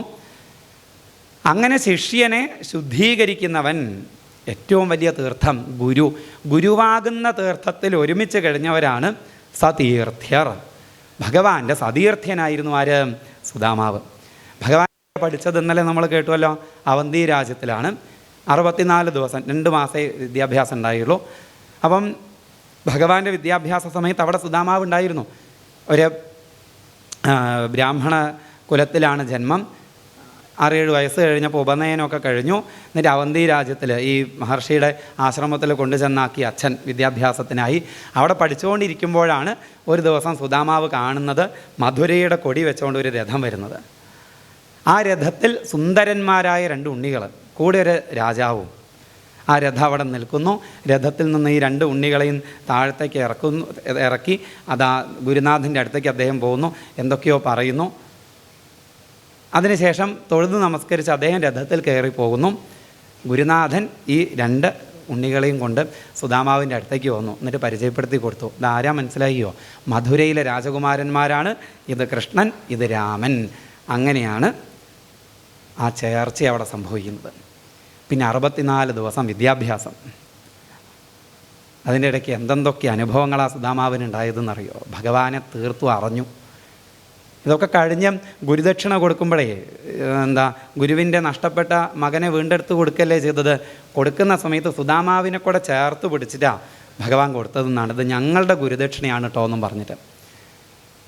എന്നിട്ട് യാത്ര പറഞ്ഞു പോകുമ്പോൾ പറഞ്ഞു, ഈ വലിയ വലിയ ഉത്തരവാദിത്തങ്ങൾ എടുക്കാനാണ് പോകുന്നത്. അതുകൊണ്ട് ഈ സൗഹൃദം ഇവിടെ കഴിയരുത്. ഇടയ്ക്കിടയ്ക്ക് വന്ന് സുദാമാവിനെ കാണണമെന്ന് എനിക്ക് ആഗ്രഹമൊക്കെ ഉണ്ട്. പക്ഷേ ചിലപ്പം പറ്റിയെന്ന് വരില്ല, അത്രയും ഉത്തരവാദിത്തങ്ങളാവുമ്പോഴേ. ഇടയ്ക്കിടയ്ക്ക് വന്നില്ല എന്ന് വെച്ചിട്ട് മറന്നു എന്ന് കരുതരുത്. അങ്ങ് ഇടയ്ക്കിടയ്ക്ക് എന്നെ കാണാൻ വരണം കേട്ടോ എന്നൊക്കെ പറഞ്ഞിട്ടാണ് പിരിഞ്ഞു പോയത്. പിന്നെ അധികകാലം സുദാമാവിൻ്റെ വിദ്യാഭ്യാസം ഉണ്ടായില്ല എന്നാണ്. ഒരു ദിവസം ഗുരുവിനോട് അദ്ദേഹം അത് പറഞ്ഞു, എനിക്കൊന്നും പഠിക്കാൻ പറ്റുന്നില്ല. അതെന്താ? പഠിക്കാൻ ഗുരുനാഥൻ പഠിപ്പിച്ച പാഠമൊക്കെ ഒന്ന് ഓർക്കാൻ വേണ്ടി കണ്ണടയ്ക്കുമ്പോൾ ഉള്ളിൽ തെളിഞ്ഞ് പ്രകാശിക്കുന്നു ഭഗവാന്റെ മുഖം. എന്നാൽ ഇനി പുസ്തകം നോക്കി വായിച്ച് പഠിക്കാമെന്ന് വിചാരിച്ചിട്ട് പുസ്തകത്തിലേക്ക് നോക്കുമ്പോഴോ ഓരോ പേജിലും ആ മയിൽപ്പീലി അതാ കാണുന്നത്, കൃഷ്ണനെയാണ് കാണുന്നത്. ഗുരുനാഥൻ പറഞ്ഞു എന്നാണ്, ഇനി എനിക്ക് അങ്ങയൊന്നും പഠിപ്പിക്കാനില്ല. ഇതല്ലേ ഏറ്റവും വലിയ ജ്ഞാനം. കണ്ണടച്ചാൽ ഉള്ളിൽ ഭഗവാനെ കാണുന്നു, കണ്ണ് തുറന്നാൽ കണ്ണ് എവിടെയൊക്കെ എത്തുന്നു അവിടെയൊക്കെ ഭഗവാനെ കാണുന്നു. ഇതിലും വലിയ ജ്ഞാനം എന്താ ഉള്ളത്? അങ്ങനെയാണ് സുദാമാവിൻ്റെ വിദ്യാഭ്യാസം കഴിഞ്ഞത്. ഇവിടെ വന്നു ഈ പഠിത്തമൊക്കെ കഴിഞ്ഞ് വന്ന് കുറച്ച് കഴിഞ്ഞാൽ വീട്ടുകാരെന്താ പറയുക? കല്യാണം കഴിക്കുക എന്ന് പറയും. അച്ഛനെയും അമ്മയെ സങ്കടപ്പെടുത്തേണ്ടെന്ന് വെച്ചിട്ട് അദ്ദേഹം വിവാഹം കഴിച്ചു. പക്ഷെ അദ്ദേഹത്തിന് തീർത്തും അനുയോജ്യയായിട്ടുള്ള ഭാര്യയാണ് ലഭിച്ചത്. ഈ സുദാമാവിന് ഏറ്റവും ആനന്ദം നൽകുന്ന കാര്യം ഭഗവാന്റെ കഥകൾ പറയുക എന്നുള്ളതാണ്. ഈ ഭാര്യയ്ക്ക് ഏറ്റവും സന്തോഷമുള്ള കാര്യം എന്താണെന്ന് വെച്ചാൽ ഭഗവാന്റെ കഥകൾ കേൾക്കുക എന്നുള്ളതാണ്. അപ്പോൾ ആ ഗാർഹസ്ഥ്യം എത്ര ആനന്ദപ്രദമായിരിക്കുന്ന ആലോചിച്ച് നോക്കും. ഭർത്താവിന് ഏറ്റവും ഇഷ്ടം ഭഗവാന്റെ കഥ പറയാൻ, ഭാര്യയ്ക്ക് ഏറ്റവും ഇഷ്ടം അത് കേൾക്കാൻ. സ്വയം മറന്ന് സുദാമാവ് ഭഗവാന്റെ കഥകൾ പറയുന്നത് കേൾക്കുമ്പോൾ ആ കേൾക്കുന്ന ആൾക്കാരും സ്വയം മറക്കുമായിരുന്നു, അവരുടെ വിഷമങ്ങൾ മറക്കുമായിരുന്നു. ആ ആനന്ദ സ്വരൂപനെ അവർ ഹൃദയത്തിൽ നിറഞ്ഞു കാണുമായിരുന്നു. അതുകൊണ്ട് തന്നെ സുദാമാവിൻ്റെ ഗൃഹത്തിൽ അധികവും ആരെങ്കിലുമൊക്കെ ഉണ്ടാവും സുദാമാവ് കഥ പറയുന്നത് കേൾക്കാൻ. അവർ വരുമ്പം വെറുതെ വരില്ല, വെറും കൈയോടുകൂടി വരില്ല. എന്തെങ്കിലും സുദാമാവിന് നൽകാനായിട്ട് വരും, നൽകാനായി കൊണ്ടുവരും, അത് കൊടുക്കും. അങ്ങനെ കിട്ടുന്നതിലൊക്കെ സന്തോഷമടഞ്ഞ് ആനന്ദത്തോടു കൂടി സന്തോഷത്തോടു കൂടി സുദാമാവ് കഴിയുമ്പോൾ, ഇപ്പം കുറച്ച് ദിവസങ്ങളായിട്ട് ആരും അങ്ങോട്ട് വന്നിട്ടില്ല, 2-3 ദിവസമായിട്ട്. തൊട്ടേ അടുത്ത ഗ്രാമത്തിലോ മറ്റോ എന്തോ ഉത്സവമുണ്ട്, കുറേ ആൾക്കാരൊക്കെ അങ്ങോട്ട് പോയതാണ്. ഇപ്പോൾ ഒരു 3-4 ദിവസമായിട്ട് പട്ടിണിയാണ്, ഭക്ഷണമൊന്നും കഴിച്ചിട്ടില്ല. അപ്പോൾ ഈ 3-4 ദിവസം ഭക്ഷണം കഴിക്കാതിരിക്കുമ്പോൾ ക്ഷീണം വരുമല്ലോ. ഈ ഭർത്താവിൽ ക്ഷീണം കണ്ടിട്ട് അദ്ദേഹത്തിന് ഏറ്റവും സന്തോഷം നൽകുന്ന കാര്യങ്ങൾ പോലും ചെയ്യാൻ പറ്റുന്നില്ല. 108 നമസ്കാരമൊക്കെ നമസ്കരിക്കുന്ന ആൾ 10-12 നമസ്കാരം നമസ്കരിക്കുമ്പോഴേക്ക് വയ്യാതെയാവുന്നു. നാമം ജപിക്കുന്ന സമയത്ത് അറിയാതെ കണ്ണടഞ്ഞു പോകുന്നു. അത്രയും ക്ഷീണമുണ്ടെന്ന് കണ്ടിട്ട് ഈ ഭാര്യയ്ക്ക് വലിയ സങ്കടമായി. ഈ ഭാര്യ ഭർത്താവിൻ്റെ അരികെ ചെന്നു. എന്നിട്ട് പറഞ്ഞു, അങ്ങ് പറയാറില്ലേ അങ്ങയുടെ കൂട്ടുകാരനാണ് കൃഷ്ണൻ എന്ന്. ഇപ്പം കൃഷ്ണൻ്റെ അവസ്ഥ എന്താണെന്നറിയോ? വിവാഹമീരട്ടു സഹസ്രമെട്ടും വിധിക്കു ചേരുംപടി ചെയ്തവൻ പോൽ അവർക്കു വേണ്ടുന്ന വിഭൂതിയെല്ലാം അവൻ കൊടുക്കുന്നു നിരന്തരം പോൽ. അനവധി ലക്ഷ്മിമാരുടെ ഭർത്താവായിക്കൊണ്ട് ദ്വാരകാനാഥനായി സർവൈശ്വര്യ പരിപൂർണനായി കഴിയുകയാണിപ്പം അങ്ങയുടെ കൂട്ടുകാരൻ. ആ കൂട്ടുകാരൻ്റെ പ്രസിദ്ധമായ സ്വഭാവം എന്താണ്? അപേക്ഷയുള്ളൊരു ജനത്തിനെല്ലാം ഉപേക്ഷ കൂടാതെ കൊടുക്കുമീശൻ മനക്കുരുന്നിൽ കനിവുള്ള കൃഷ്ണൻ നിനക്കു പണ്ടേ സഖിയെന്നു കേൾപ്പൂം. അപേക്ഷയുള്ളവരുടെ അപേക്ഷകളെയൊക്കെ യാതൊരു ഉപേക്ഷയും കൂടാതെ കൊടുക്കുന്നയാളാണ് ആര്? ഭഗവാൻ. ഒന്ന് പോയി കണ്ടൂടെ? അധികമൊന്നും വേണ്ട, ജീവിതവൃത്തിക്ക് കോടിക്കണക്കിന് കൊണ്ടുവരൊന്നും വേണ്ട, ജീവിക്കാൻ വേണ്ടതൊന്ന് പോയി ചോദിച്ചൂടെ? നമുക്കിപ്പോൾ ജീവിക്കാൻ, ഈ ശരീരം നിലനിർത്താൻ ഒന്നുമില്ല ഇപ്പം ഇവിടെ, ഒന്ന് പോയി ചോദിച്ചൂടെ? ഇങ്ങനെ ചോദിച്ചു എന്നാണ്. ഇങ്ങനെ ചോദിച്ചപ്പോൾ ആ ബ്രാഹ്മണൻ സുദാമാവ് ഒന്ന് ആലോചിച്ചു. എന്നിട്ട് പറഞ്ഞു എന്നാ, അനന്തരം ബ്രാഹ്മണൻ ഏവമൂജേ ധനന്തരും ദേവൻ അനന്തരൂപൻ അനർത്ഥമൂലം ധനമെന്നു കൽപ്പിച്ചെനിക്കതിങ്കൽ കൊതിയില്ല ബാലെ ധനിക്കു ശത്രുക്കളസംഖ്യമുണ്ടാം, മനക്കുരുന്നിൽ ഭയമേറ്റമുണ്ടാം, തനിക്ക് അലംഭാവവുമില്ല പിന്നെ കനക്കവേ കൈതപമേറ്റമുണ്ടാം. അത്ര ഭംഗിയിലാണ് കുഞ്ചൻ നമ്പ്യാർ പറഞ്ഞു വെച്ചത്. കാര്യം മനസ്സിലായില്ലേ? ധനം ധാരാളമായിട്ടുണ്ടായാൽ എന്തൊക്കെയാണ് ഉണ്ടാവുക? ഇല്ലാതെയാവുക എന്താ? അത് ആദ്യം കേട്ടാൽ പിന്നെ മറ്റേത് പറയേണ്ടതില്ല. ധനം ധാരാളമായിട്ട് ഉണ്ടായാൽ ഇല്ലാതെയാവുക സമാധാനം, ഇല്ലാതെയാവുക ഉള്ളിൽ ഇന്ന് നിറഞ്ഞ് പ്രകാശിക്കുന്ന ആ ഭഗവാനാണ്. ദുര വരും, ഇനിയും വേണമെന്നുള്ള ചിന്ത വരും, ശത്രുക്കൾ വരും, ഒക്കെ കൂടി അപകടമാവും. എൻ്റെ ഉള്ളിൽ ഇന്ന് ഞാൻ എന്നും അനുഭവിക്കുന്ന ആ ഭഗവാനെ മറക്കുന്ന ഒന്നിനെ ഞാനായിട്ട് പോയി ചോദിച്ച് വാങ്ങില്ല. എന്താ പറയുക? ഒന്നും പറയില്ല. ഒന്നും പറയാൻ പറ്റും അങ്ങനെ പറഞ്ഞു കഴിഞ്ഞാൽ? എന്നാലും കുറച്ച് കഴിഞ്ഞാൽ വീണ്ടും പോയി ചോദിക്കുന്നതാണ്. ബഹുശ പ്രാർത്ഥിതോ മൃദൂം. അപ്പോഴേക്ക് സമയം സന്ധ്യയായി. ഇപ്പോൾ ചോദിച്ചപ്പോൾ സുദാമാവിന് തോന്നിയെന്നാണ്. അല്ല, ഭാര്യ പറയുന്നതിനും കാര്യമുണ്ട്. ഭഗവാനെ കണ്ടിട്ട് എത്രയായി? അന്ന് കണ്ടതാണേ. അയം ഹി പരമോലാഭ ഉത്തമ ശ്ലോക ദർശനം. ഭഗവാനെ കാണൽ തന്നെ, ഉത്തമ ശ്ലോകനെ കാണുന്നത് തന്നെ പരമമായ ലാഭം. നന്ദാത്മജന്തൻ്റെ മുഖാരവിന്ദം മന്ദസ്മിതാർദ്രം ബദ കണ്ടുപോരാം. അത്രയും നിശ്ചയിച്ചുള്ളൂ. ആ നന്ദാത്മജൻ്റെ മുഖം ഒന്ന് കണ്ടുപോരാം. ഭാര്യയോട് പറഞ്ഞു, ഞാൻ നാളെ രാവിലെ കണ്ണനെ കാണാൻ പോവുകയാണ്. രിക്തപാണിർ ന ഗച്ഛേത് രാജാനം ഗുരും ദൈവതം എന്ന് പ്രമാണമുണ്ട്. ഈ കൈ വെറും കയ്യുമായിട്ടും രാജാവിനെയും ഗുരുവിനെയും ഈശ്വരനെയും ഒന്നും കാണാൻ പോകരുതെന്നാണ്. അപ്പോൾ കണ്ണനെ കാണാൻ പോകുമ്പോൾ എന്തെങ്കിലും ഒന്ന് ഭഗവാന് കൊടുക്കണം, അത് ഏർപ്പാടാക്കിക്കോളൂ കേട്ടോ എന്ന് പറഞ്ഞു. ഒന്നും പറഞ്ഞില്ല ഭാര്യ എന്നാണ്. തരാമെന്നും പറഞ്ഞില്ല. തരാമെന്ന് പറഞ്ഞാൽ അവിടെ കൊടുക്കാനൊന്നുമില്ല. തരില്ല എന്ന് പറഞ്ഞ് അദ്ദേഹത്തിന് വലിയ സങ്കടമാവും. അതുകൊണ്ട് അതും പറഞ്ഞില്ല. ഇദ്ദേഹം പോയി കിടന്നു, ഉറങ്ങി. ഭാര്യയ്ക്ക് ഉറക്കം വരുന്നില്ല. നാളെ രാവിലെ നേരത്തെ എണീറ്റ് സന്ധ്യാവന്ദനമൊക്കെ കഴിഞ്ഞ് തൻ്റെ അടുത്ത് വന്നിട്ട് ചോദിക്കും, തരൂ, കണ്ണന് കൊടുക്കാനുള്ളത് തരൂ എന്ന് പറയുമ്പോൾ ഒന്നുമില്ല എന്ന് പറഞ്ഞാൽ ആ സങ്കടം കാണാൻ വയ്യ. എവിടെയാണെന്ന് ഒന്നും കൊടുത്തയക്കാനുമില്ല. എന്താ ഇപ്പം ചെയ്യുക? അങ്ങനെ ആലോചിച്ചിരിക്കുമ്പോൾ ഈ ഇല്ലത്തിൻ്റെ തൊട്ടടുത്ത ഇല്ലത്തിൽ കൂടുതൽ വിളക്കുകളൊക്കെ കത്തിച്ച് വെച്ചിട്ടുണ്ട്. 3-4 ആൾക്കാരൊക്കെ പൂമുഖത്തുണ്ട്. എന്തോ ഒരു പരിപാടി നടക്കുന്നു എന്ന് തോന്നുന്നു. ഈ സ്ത്രീ അങ്ങോട്ട് ചെന്നു. അവിടെ ചെന്ന് മുറ്റത്ത് എത്തിയപ്പോൾ 3-4 ബ്രാഹ്മണർ മുന്നിലുണ്ട്. എന്താ വന്നത് ചോദിച്ചു. പറഞ്ഞു, നാളെ രാവിലെ അദ്ദേഹം കണ്ണനെ കാണാൻ പോവുകയാണ്. കണ്ണന് കൊണ്ടു കൊടുക്കാൻ ഇല്ലത്തൊന്നുമില്ല, എന്തെങ്കിലും തരുമെന്ന് ചോദിച്ചു. ഭഗവാന് കൊടുക്കാനാണ്, എന്തെങ്കിലും തരുമെന്ന് ചോദിച്ചു. ആ ബ്രാഹ്മണർ ഉള്ളിൽ പോയി ഓരോ പിടി നെല്ലുമായിട്ട് വന്നു. ഈ ചേല ഇങ്ങനെ അങ്ങ് പിടിച്ചു. നെല്ലിങ്ങോട്ട് നെല്ലല്ല, അവില്. ഇനി നെല്ലെന്ന് പറഞ്ഞാലും കുഴപ്പമൊന്നുമില്ല, എന്തായാലും ശരി. അപ്പോൾ ആ 4 പിടി അവിലിങ്ങോട്ട് വാങ്ങി സന്തോഷത്തോടു കൂടി അത് നെഞ്ചോട് ചേർത്ത് പിടിച്ചു. അവരൊന്ന് തൊഴുതു, ഇങ്ങോട്ട് വന്നു.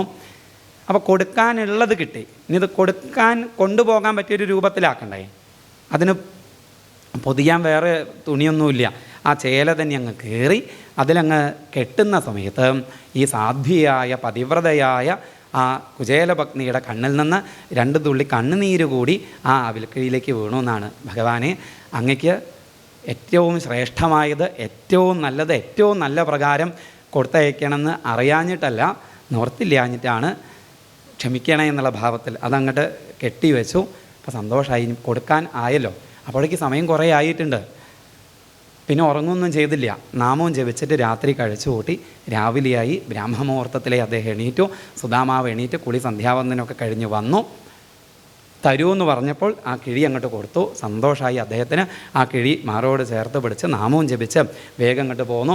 നാമവും ജപിച്ച് ഉള്ളിൽ ഭഗവാനെയും കണ്ട് നടക്കുകയായതുകൊണ്ട് ദൂരമൊന്നും അറിഞ്ഞതേയില്ല. വളരെ വേഗത്തിൽ ദ്വാരകയിലെത്തി. ദ്വാരകയുടെ ആ പ്രധാന ഗോപുരത്തിൻ്റെ മുന്നിലെത്തി. ഇനി ഉള്ളിലേക്ക് കയറണം. കാവൽക്കാരൊക്കെ നിൽക്കുന്നുണ്ട്. ഉള്ളിലേക്ക് നോക്കുമ്പോഴോ സർവ്വ ഐശ്വര്യം, എവിടെയും തലപ്പാവ് വെച്ചവരാ മുഴുവനാണ്. ഉള്ളിലേക്ക് അങ്ങോട്ട് കയറി. ഭഗവാന്റെ കാവൽക്കാരാണ്, അവർക്കറിയാം വരുന്ന ആൾക്കാരൊക്കെ, അവർ തടഞ്ഞതൊന്നുമില്ല. ഉള്ളിലേക്ക് അങ്ങ് കയറി ദ്വാരകയിൽ കാലു കുത്തിയ സമയത്തെ രാമാനുജാഞ്ചീത രാജധാനി സൽക്കരിച്ചേകീയം രോമാഞ്ചക്കുപ്പായം ഈറനായി ചെഞ്ചമ്മേ എന്നാണ് രാമപുരത്ത് വാര്യർ പാടുന്നുണ്ട്. രോമാഞ്ചക്കുപ്പായം ഈറനായി എന്നാണ്. ഭഗവാന്റെ ദ്വാരകയിലാണ് താൻ എത്തിയത്. ഭഗവാന്റെ പാദധൂളികൾ, ആ പാദധൂളികളിലാണ് താൻ നിൽക്കുന്നതേ. ഉണ്ടായ ആനന്ദം കണ്ണ് നിറഞ്ഞൊഴുകി. ആ ആനന്ദ കണ്ണീർ ഈ രോമാഞ്ചക്കുപ്പായത്തിലേക്ക്, എന്നുവെച്ചാൽ രോമാഞ്ചം ഉണ്ടായി, അതിലേക്ക് ആനന്ദ കണ്ണീര് വീണു. ഈ കമ്പിളി നനഞ്ഞു കഴിഞ്ഞാൽ എന്താ ഉണ്ടാവുക? ഭാരം കൂടില്ലേ? കുചേല ചോമാതിരിക്ക് അത് ചുമടായിട്ട് തീർന്നു എന്നാണ്. ഭഗവാന്റെ ദ്വാരകയിൽ കാലുകുത്തിയ സമയത്ത് ഈ ശരീരം ഒരു ചുമടായിട്ട്, ഒരു ഭാരമായിട്ട് അനുഭവം അദ്ദേഹത്തിന് എന്നർത്ഥം. എവിടെയാ ഭഗവാൻ എന്നറിയില്ല. കുറേ കൊട്ടാരങ്ങളൊക്കെ കാണുന്നുണ്ട്. മുന്നിൽ കണ്ട ഒരു കൊട്ടാരത്തിലേക്ക് അങ്ങ് ചെന്നു. അപ്പോൾ അന്ന് അവിടെ ഭഗവാന്റെ കൃഷ്ണൻ്റെ അവസ്ഥ എന്താണ്? അന്ന് റുട്ടീനൊക്കെ തെറ്റിയിട്ടുണ്ട്. ഈ രണ്ടുപേരും ഉദ്ധവനും സാത്വികയും രഥവും കൊണ്ട് വരും. അപ്പോൾ അതിൽ കയറിയിട്ടാണ് പോവുക. അന്ന് ഭഗവാൻ പോയില്ല സുധർമ്മ സഭയിലേക്ക്. ലീവ് ലെറ്റർ കൊടുത്തയക്കുക ചെയ്തത്, ഉഗ്രസേനന് കൊടുത്താൽ മതി എന്ന് പറഞ്ഞിട്ട്. അന്നൊരു ലീവ് എന്താണെന്ന് മനസ്സിലായില്ല. മാത്രമല്ല ആകെക്കൂടി ഒരു പരിഭ്രമം. ആർക്ക്? ഒരു പരിഭ്രമവും ഇല്ലാത്ത കൃഷ്ണനെ. ഇടയ്ക്കിടയ്ക്ക് എണീക്കുന്നു, ജനലിലൂടെ പുറത്തേക്ക് നോക്കുന്നു, വീണ്ടും വന്നിരിക്കുന്നു, അങ്ങോട്ട് നോക്കുന്നു, ഇങ്ങോട്ട് നോക്കുന്നു. ഈ മറ്റ് ഭാര്യമാർക്കൊന്നും മനസ്സിലായില്ല. രുക്മിണിക്ക് മനസ്സിലായി എന്താണ് ഈ പരിഭ്രമം തന്നെ. ആരോ ഒരാൾ പോന്നിട്ടുണ്ട്. ഭഗവാൻ ഏറ്റവും ഇഷ്ടപ്പെട്ട, ഭഗവാൻ ഏറ്റവും പ്രിയനായിട്ടുള്ള ഒരാൾ ഭഗവാനെ കാണാൻ വരുന്നുണ്ട്. ഇവിടെ എത്തിക്കാണാത്ത പരിഭ്രമാണ്. അതാണ് ഇടയ്ക്കിടയ്ക്ക് നോക്കുന്നു. അങ്ങനെ നോക്കുന്ന സമയത്ത് ആ ജനലിലൂടെ അങ്ങ് നോക്കിയപ്പോൾ ദൂരെ അങ്ങ് കണ്ടു. സംശയിച്ച് ഇങ്ങനെ വരുന്ന തൻ്റെ കൂട്ടുകാരനെ. അതോടുകൂടി തമ്പിലോക്കി അച്യുതോ ദൂരാത് പ്രിയാപര്യങ്കമാസ്ഥിത സഹസാ ഉദ്ധായ ചാഭ്യേദ്യാം ദൗർഭ്യാം പരിഗ്രഹീൻ മുതാം. ഭഗവാൻ അവിടെ നിന്ന് അങ്ങോട്ട് എണീറ്റു. കൈകൾ നീട്ടിപ്പിടിച്ച് അങ്ങോട്ട് ഓടി എന്നാണ്. കണ്ണുകളൊക്കെ വിടർന്നു. ആൾക്കാരൊക്കെ അത്ഭുതപ്പെട്ട് നോക്കി നിൽക്കുകയാണ്. എങ്ങോട്ടാ കൃഷ്ണൻ ഓടുന്നതെന്ന് അറിയുന്നില്ല അവർ. നാരദ മഹർഷി വന്നപ്പോൾ പോലും മുന്നിൽ വന്ന സമയത്ത് തൊഴുക, നമസ്കരിക്കുകയൊക്കെ ഉണ്ടായിട്ടുണ്ട്. കസേരട്ട് കൊടുക്കുകയും ചെയ്തിട്ടുണ്ട്. ഇത് അങ്ങോട്ട് ഓടിപ്പോയി ചെന്ന് സ്വീകരിക്കുകയാണേ. ഓടി ചെല്ലുന്നു. അപ്പം സുദാമാവ് ഇങ്ങനെ സംശയിച്ച് വരുന്ന സമയത്ത് മുന്നിൽ കാണുന്നു തൻ്റെ നേർക്ക് കൈകളും നീട്ടിപ്പിടിച്ചുകൊണ്ട് ഓടി വരുന്ന തൻ്റെ കൂട്ടുകാരനെ, ഭഗവാനെ. ഓടി അങ്ങ് ചെന്നു, അടുത്തങ്ങെത്തി 2 കൈയും ഇങ്ങോട്ട് പിടിച്ചു ഭഗവാൻ. തൻ്റെ കൂട്ടുകാരനെ ചേർത്തങ്ങ് പിടിച്ചു. സഖ്യുപ്രിയസ്യ വിപ്രർഷേഃ അംഗസംഗാദി നിർവൃത പ്രീതഃ വ്യമുഞ്ചദബിന്ദുന്നേത്രാഭ്യാം പുഷ്കരേക്ഷണഃ. സഖ്യു പ്രിയസ്യ വിപ്രർഷേ, ഇതൊക്കെ സുദാമാവിൻ്റെ വിശേഷണങ്ങളാണ്. തനിക്ക് ഏറ്റവും പ്രിയപ്പെട്ടവൻ, തൻ്റെ സഖാവ്, തനിക്ക് ഏറ്റവും പ്രിയൻ വിപ്രർഷി, ബ്രഹ്മർഷി. അങ്ങനെയുള്ള ആ സുദാമാവിനെ ആലിംഗനം ചെയ്ത സമയത്ത് അതിനിർവൃത, ഭഗവാൻ അതിനിർവൃതനായി എന്നാണ്. ആ അതിനിർവൃതി കൊണ്ട് കണ്ണൻ്റെ കണ്ണ് നിറഞ്ഞൊഴുകി എന്നാണ്. ഭഗവാന്റെ കണ്ണ് അവിടെ നിറഞ്ഞത് എന്തുകൊണ്ടാണ്? സുദാമാവിൻ്റെ ദാരിദ്ര്യം കണ്ടിട്ടുണ്ടായ സഹതാപം കൊണ്ടാണോ? അയ്യോ കഷ്ടം, പാവം, എത്രയോ ദിവസം പട്ടിണി കിടന്ന് വരിക എന്നുള്ള ആ ഒരു ഭാവമാണ്. ഒരിക്കലുമല്ല. ഭാഗവത് അവിടെ സ്പഷ്ടമായിട്ട് കൃത്യമായിട്ട് പറഞ്ഞു, ഈ മഹാത്മാവിനെ ആലിംഗനം ചെയ്തപ്പോൾ ഭഗവാന് നിർവൃതി ഉണ്ടായി എന്നാണ്. ഇത് തിരിച്ചിട്ടാണ് വെച്ചാൽ നമുക്ക് അത്ഭുതമില്ല. സുദാമാവിന് നിർവൃതി ഉണ്ടായി എന്ന് പറഞ്ഞാൽ നമുക്ക് അത്ഭുതമില്ല. അങ്ങനെയല്ല പറഞ്ഞത്. സുദാമാവിനെ ആലിംഗനം ചെയ്ത സമയത്ത് ഭഗവാന് നിർവൃതി ഉണ്ടായി എന്നാണ്. അപ്പോൾ അദ്ദേഹത്തിൻ്റെ മഹത്വം നോക്കൂ. ഭഗവാനിൽ നിർവൃതി ഉണ്ടാക്കാൻ തക്കവണ്ണം മഹാത്മാവായിരുന്നു ആര്? സുദാമാവ്. ആലിംഗനം ചെയ്തു. അപ്പോഴേക്ക് രുക്മിണി ദേവി വന്നിട്ടുണ്ട്. കാല് കഴുകിച്ചു, പൂജിച്ചു, കൂട്ടിക്കൊണ്ടുപോയി. എന്നിട്ട് രുക്മിണി ദേവിയോടുകൂടി ഭഗവാൻ ഇരിക്കുന്ന മഞ്ചം, അവിടെ വേറൊരാൾ ഇതുവരെ ഇരുന്നിട്ട് ആരും കണ്ടിട്ടില്ല. നേരത്തെ പറഞ്ഞില്ലേ, നാരദ മഹർഷി അടക്കം മുന്നിലൊരു സിംഹാസനത്തിൽ ഇരുത്തേ ചെയ്തിട്ടുള്ളൂ. ആ മഞ്ചത്തിൽ കൂട്ടുകാരനെ അങ്ങ് ഇരുത്തി. അപ്പോൾ ഈ ദ്വാരകാവാസികളൊക്കെ ഇങ്ങനെ നോക്കുമ്പോൾ ഈ പുറമെ കാണുന്ന സമയത്ത് വലിയൊരു മഹത്വം തോന്നില്ല. ആകെ കീറിയ മുണ്ടും മെലിഞ്ഞ ശരീരവും. അവർക്ക് എനിക്ക് എത്ര വിലപ്പെട്ടയാളാണ് ഇദ്ദേഹം എന്നത് എല്ലാവരും ഒന്ന് കണ്ടോട്ടെ എന്ന് വിചാരിച്ചിട്ടാണോ എന്നറിയില്ല. തോളിലേക്ക് കൈയിട്ടു, ചേർത്തിങ്ങോട്ട് പിടിച്ചു. എന്നിട്ട് വിശേഷങ്ങൾ ചോദിച്ചു തുടങ്ങി എന്നാണ്. അഭിബ്രഹ്മൻ. നോക്കൂ, ആ സംവാദത്തിൽ എവിടെയും ഭഗവാൻ കൂട്ടുകാരാന്ന് വിളിച്ചിട്ടില്ല, പേര് വിളിച്ചിട്ടില്ല. വിളിച്ചതൊന്നു മാത്രം, ബ്രഹ്മൻ. ഹേ ബ്രഹ്മർഷയേ. എന്തൊക്കെയാണ് വിശേഷം? അന്ന് ഗുരുകുലത്തിൽ ദക്ഷിണ കൊടുത്ത് പോകുന്നതിന് ശേഷം പിന്നെ ഒന്നും അറിഞ്ഞിട്ടില്ല. വിവാഹം കഴിഞ്ഞു. അങ്ങക്ക് സദൃശിയായ ഭാര്യയെ തന്നെയാണോ കിട്ടിയത്? നല്ല രീതിയിൽ കുടുംബം മുന്നോട്ട് പോകുന്നുണ്ടോ? ഒക്കെ അനുകൂലമായിട്ടാണോ? ഇനിയിപ്പോൾ അനുകൂലമല്ലെങ്കിൽ തന്നെ, ചേർന്ന ഭാര്യ അല്ലെങ്കിൽ തന്നെ, ഇനി കുറച്ച് അപകടമൊക്കെ അവിടെ ഉണ്ടെങ്കിൽ തന്നെ നമ്മളെ അതൊന്നും ബാധിക്കില്ലല്ലോ എന്നാണ്. ഒരൊറ്റ ഗ്രൂപ്പാക്കിയിട്ടാണ് ഭഗവാൻ അവിടെ പറഞ്ഞത്. നമ്മളെ അതൊന്നും ബാധിക്കില്ലല്ലോ. അപ്പോൾ വീട്, കുടുംബം, ഇതൊന്നും നമ്മളെ ബാധിക്കില്ലല്ലോ. എന്തുകൊണ്ട് എന്നുള്ളതിനൊരു കാരണം പോലെയാണ് ആ സംഭവം പറഞ്ഞത്. ഏത്? വിറക് അന്വേഷിച്ച് പോയതും കഥ അറിയാലോ. എന്നിട്ട് കൊണ്ടുവരുന്ന രാത്രി മഴ പെയ്തതും പിറ്റേന്ന് വരുന്ന സമയത്ത് ശിഷ്യനെ കാണാതെ ഗുരുനാഥൻ ആകെ പരിഭ്രമിച്ച് അന്വേഷിച്ച് വരികയാണ്. അപ്പോഴാണ് 2 ശിഷ്യർ വരുന്നത് കാണുന്നത്. അഹോഹേ പുത്രകായൂയം അസ്മദർത്ഥേതി ദുഃഖിതാഹ.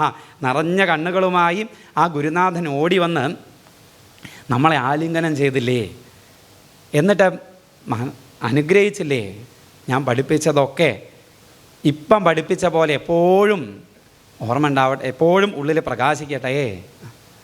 ഗുരോരനുഗ്രഹേണൈവ പുമാൻ പൂർണ്ണ പ്രശാന്തേ. ഈ പൂർണ്ണത, അതായത് പുറമെ പൂർണ്ണമാക്കാൻ നമുക്ക് കഴിയില്ല. ഈ ലോകം പൂർണ്ണമല്ല. അതാണ് നല്ല ഭാര്യ, നല്ല കുട്ടി, നല്ല ഭാര്യയായി, നല്ല കുട്ടികളായി, നല്ല കുടുംബം മതിയാവുമോ? പ്രശ്നം ഉണ്ടായിക്കൊണ്ടേയിരിക്കുക. അതൊക്കെ നല്ലതാണ്, വേറെ പലത് മോശമായിട്ടുണ്ടാവും. എപ്പോഴും പൂർണ്ണനായിട്ടിരിക്കാൻ സ്വസ്വരൂപം പൂർണ്ണമാണ് എന്ന ജ്ഞാനം പ്രകാശിക്കുക. അവിടെയുള്ളൂ ആ പൂർണ്ണത. ആ പൂർണ്ണത നൽകുന്നത് ആരാ? അത് ഭാര്യയോ കുട്ടികളോ കുടുംബമോ സ്വത്തോ സമ്പത്തോ ഒന്നുമല്ല, മറിച്ച് അധ്യാത്മവിദ്യ ഉപദേശിക്കുന്ന സദ്ഗുരുനാഥനാണ്. ഗുരോരനുഗ്രഹേണൈവ പുമാൻ പൂർണ്ണ പ്രശാന്തയേ. ആ ഗുരുവിൻ്റെ അനുഗ്രഹമാണ്. ഇനി ഭാര്യ സദൃശി അല്ലെങ്കിലും ഇനി എന്തൊക്കെ അപകടം എവിടെയൊക്കെ ഉണ്ടായാലും എപ്പോഴും പൂർണ്ണനായിട്ട് നിൽക്കാൻ നമുക്ക് അനുഗ്രഹം അതാണ് എന്നർത്ഥം. ഞാൻ ഇങ്ങനെ അങ്ങോട്ട് പറയുന്നു എന്നല്ലാതെ സുധാമാവൊന്നും ഇങ്ങോട്ട് പറയുന്നില്ലല്ലോ. പറയൂ എന്ന് പറഞ്ഞു. അപ്പോൾ ഈ കുടുംബത്തെപ്പറ്റി ഭാര്യയെപ്പറ്റിയൊക്കെ ചോദിച്ചപ്പോൾ അതേ ഇങ്ങനെ തല താഴ്ത്തി നിന്നു. എന്തിനാ കൃഷ്ണ അതൊക്കെ എന്നോട് ചോദിക്കുന്നത്? ഇതിലൊന്നും എനിക്കൊരു താല്പര്യമില്ല എന്നുള്ളത് അങ്ങേക്ക് അറിയില്ല എന്നുള്ള ഭാവത്തിൽ. എന്നാൽ ഗുരുനാഥനെ പറ്റി പറഞ്ഞപ്പോൾ ഭാവം അങ്ങ് മാറിയെന്നാണ്. പറഞ്ഞങ്ങ് നിർത്തിയപ്പോൾ അങ്ങോട്ട് എണീറ്റ് നിന്നു. എന്നിട്ട് പറഞ്ഞു, എന്താ ഭഗവാനെ ഞാൻ അങ്ങയോട് പറയേണ്ടത്? ഞങ്ങൾക്ക് കിട്ടിയ ഏറ്റവും വലിയ ഭാഗ്യം എന്താണെന്നറിയോ? അങ്ങയുടെ ഗുരുനാഥൻ്റെ കൂടെ വിദ്യാഭ്യാസം സാധിച്ചു എന്നുള്ളത്. ഇനി നമ്മുടെ ഗുരുനാഥന് കിട്ടിയ ഏറ്റവും വലിയ ഭാഗ്യം അങ്ങയെ ശിഷ്യനായി കിട്ടി എന്നുള്ളത്. ഇതൊക്കെ അത്യന്ത വിഡംബനം, വെറും അഭിനയം. അങ്ങാണ് ജഗത്തിൻ്റെ ഗുരു. അങ്ങയ്ക്കൊരു ഗുരു വേറെ ഉണ്ടോ? അങ്ങയുടെ സങ്കല്പമാണ് ഇവിടെ എല്ലാം എന്നും പറഞ്ഞ് അവിടെ ഇരുന്നു എന്നാണ്. ഒട്ടനെ ഭഗവാൻ വിഷയം മാറ്റിയെന്നാണ്. അങ്ങയുടെ സങ്കല്പമാണ് എല്ലാം എന്ന് വെച്ചാൽ ഈ ദാരിദ്ര്യം അങ്ങയുടെ സങ്കല്പമാണെന്ന് വരുമോ എന്ന് വിചാരിച്ചിട്ടാണെന്നൊക്കെ പറയാറുണ്ട് ആചാര്യന്മാർ.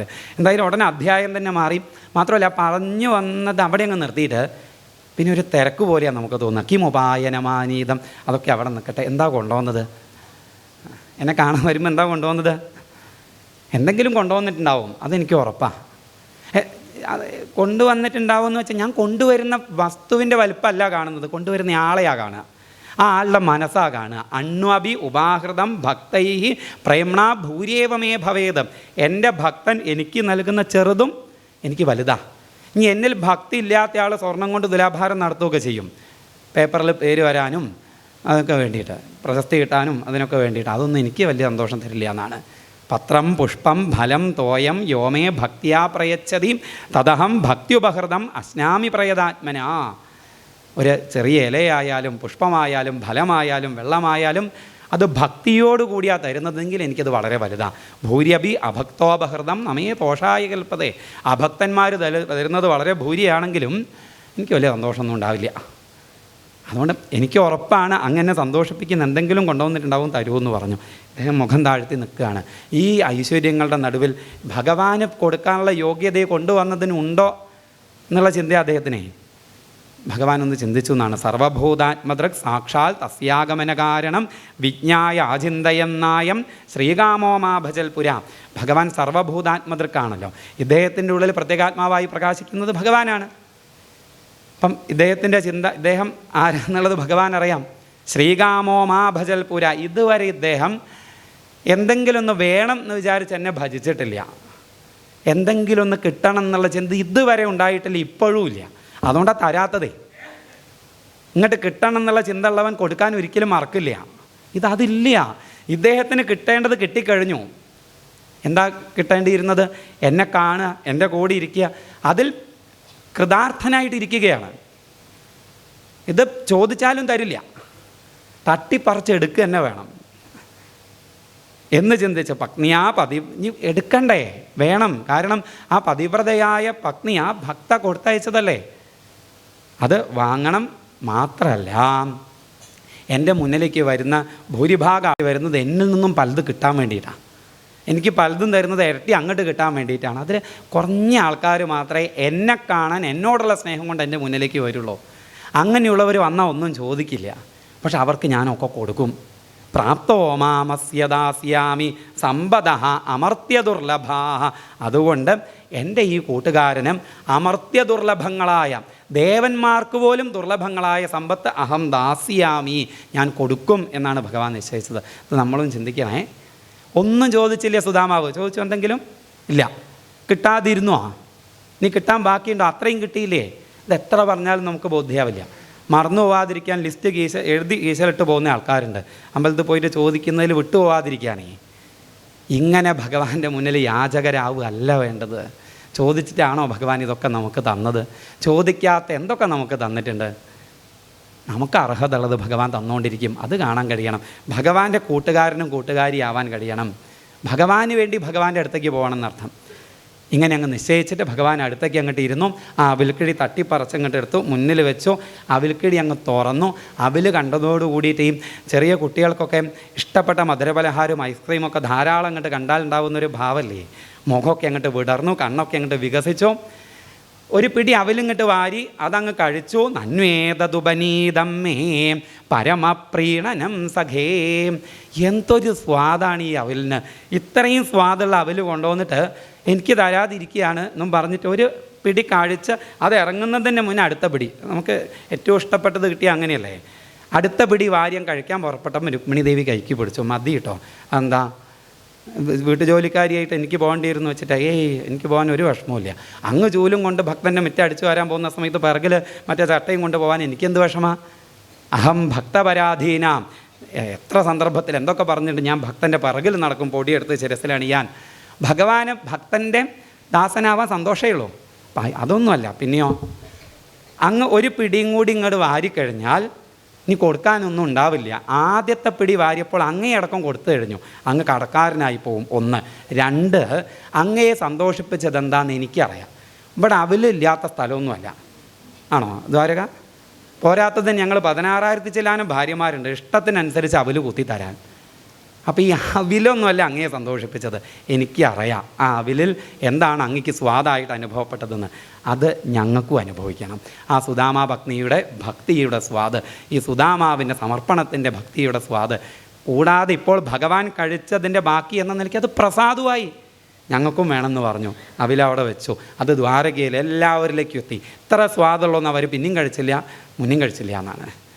അന്ന് രാത്രി ഒന്ന് വർത്തമാനമൊക്കെ പറഞ്ഞ് കഥകളൊക്കെ പറഞ്ഞ് കഴിച്ചു കൂട്ടി. പിറ്റേന്ന് രാവിലെയായി കുളിക്കാൻ പോയി. 2 പേരും കൂടി കുളി കഴിഞ്ഞ് സുദാമാവ് കരയ്ക്ക് കയറി ഇരുന്ന് ഇങ്ങനെ ജപിക്കുകയാണ്. ഉടുത്തു കൊണ്ടുവന്ന ആ മുണ്ടന്നെ വീണ്ടും തട്ടി കൊടുത്ത്, ആ കയറിയ മുണ്ടന്നെ തട്ടി കൊടുത്ത് ജപിക്കുന്നത് കണ്ട സമയത്തെ ഈ കുളി കഴിഞ്ഞിങ്ങോട്ട് കയറുന്ന കൃഷ്ണൻ മനസ്സിൽ തൊഴുതുകൊണ്ട് പറഞ്ഞു എന്നാണ്, സമ്മതിച്ചു സുദാമാവേ, ഞാൻ തോറ്റു.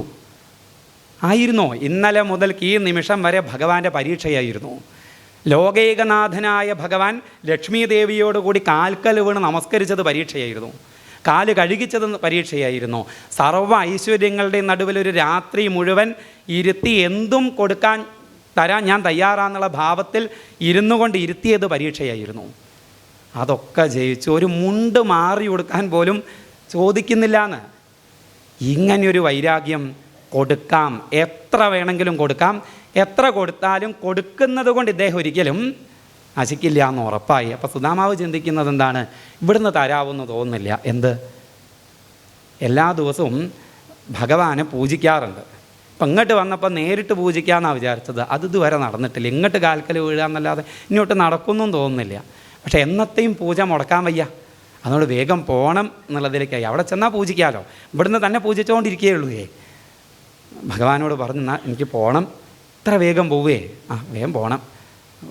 എന്നാൽ ശരി, എന്നാൽ ഞാനും വരാമെന്നൊക്കെ പറഞ്ഞ് അനുയാത്ര ചെയ്തു, പറഞ്ഞയച്ചു. സുദാമാവ് ഇങ്ങോട്ട് പോരുകയാണ്. പോന്ന് കുറച്ച് ദൂരം അങ്ങോട്ട് കഴിഞ്ഞു.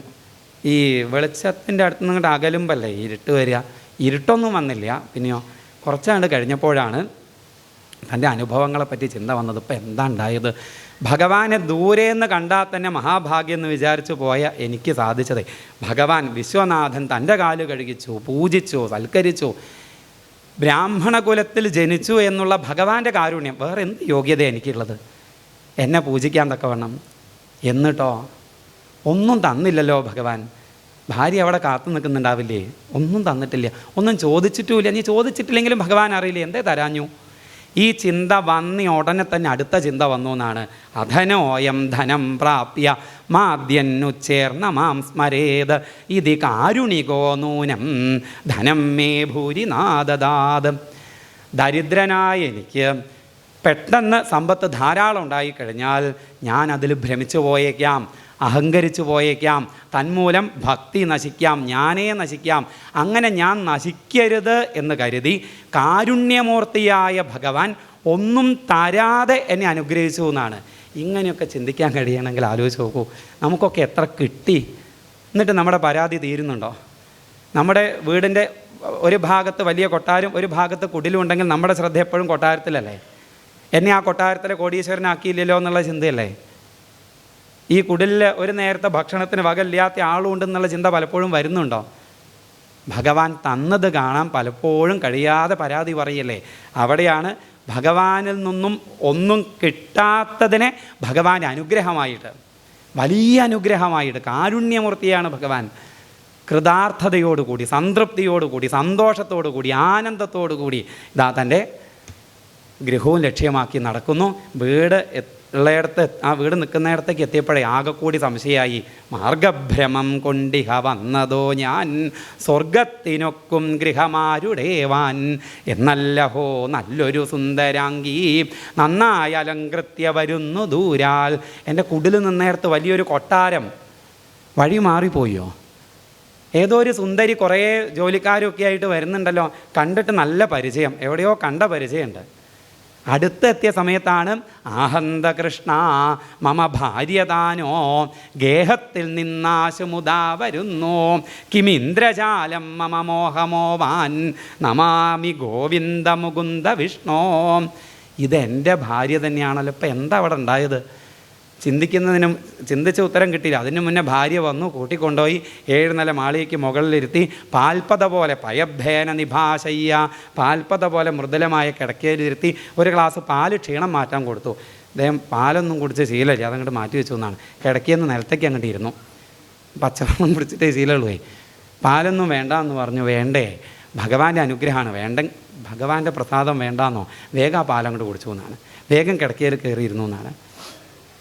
ഭാര്യയുടെ കൈ കൊണ്ട് പിടിച്ചു, നേരെ താഴത്തേക്ക്, ആ മാളിക മുകളിൽ നിന്ന് താഴത്തേക്ക് അങ്ങോട്ട് ഇറങ്ങി മുറ്റത്തെത്തി പടിഞ്ഞാട്ടേക്ക് ദ്വാരക നിൽക്കുന്നിടത്തേക്ക് നമസ്കരിക്കാൻ പറഞ്ഞു. അങ്ങ് നമസ്കരിച്ചു, എണീറ്റു.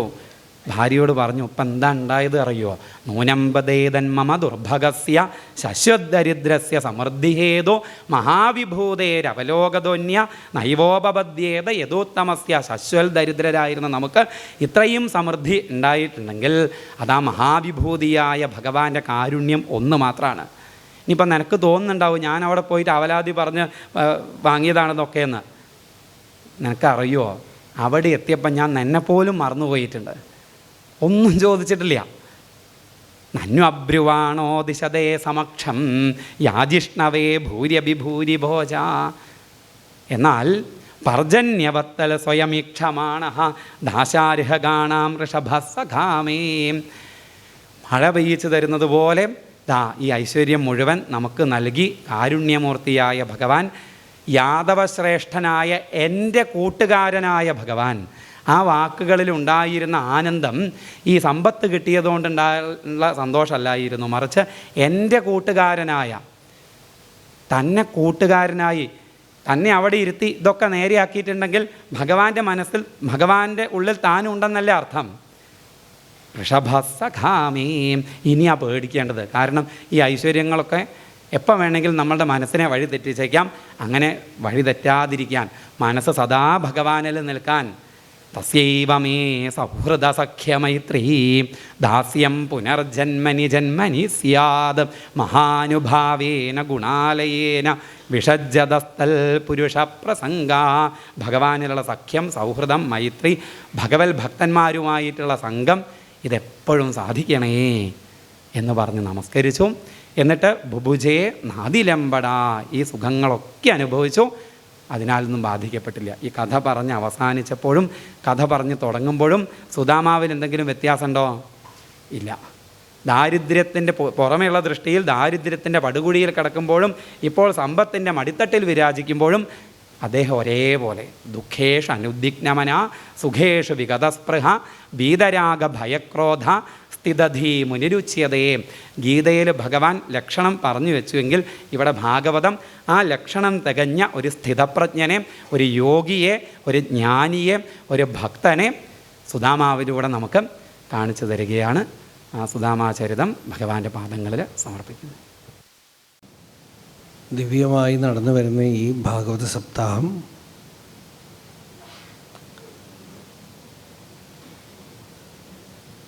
ഗോപാലകൃഷ്ണ പൈ കുടുംബം അവരുടെ ഭക്തിയോടെ ശ്രദ്ധയോടെ ഓരോ പദാനുപദവും നോക്കി നടത്തി വരികയാണ്. നമ്മളൊക്കെ ഈ സത്സംഗം അനുഭവിക്കണു, കേൾക്കുന്നു, ആസ്വദിക്കുന്നു, വരുന്നു. ഒന്നിനും ഒരു കുറവില്ല.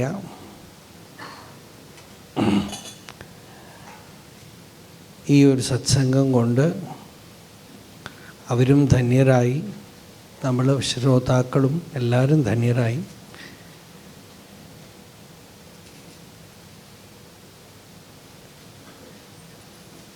ഇങ്ങനെ ഒരു സപ്താഹ ആയോജനം ചെയ്യാന്ന് വെച്ചാൽ എത്രയധികം അതിന് ധനവ്യയം,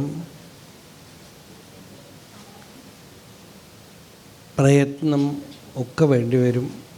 അതൊക്കെ ഭഗവാന്റെ അനുഗ്രഹം കൊണ്ട് നടന്നു വരികയാണ്.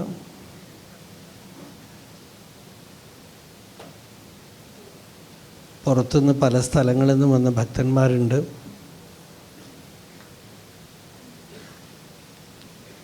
എല്ലാവരും ഈ ശ്രവണസുഖം അനുഭവിച്ചിട്ടുണ്ട്. തുടർന്ന് നമ്മളിന്ന് ഉച്ചയ്ക്ക് 2 മണിക്ക് ഭാഗവത പാരായണം തുടങ്ങും. അതേപോലെ വൈകുന്നേരം സത്സംഗം. നാളെ ഇതേപോലെ രാവിലെ ആരംഭിച്ച് ഈ സമയമാകുമ്പോഴേക്കും നമ്മൾ ഭാഗവത സമർപ്പണവും യജ്ഞപ്രസാദവും എല്ലാം. സർവത്ര ഗോവിന്ദനാമ സങ്കീർത്തനം.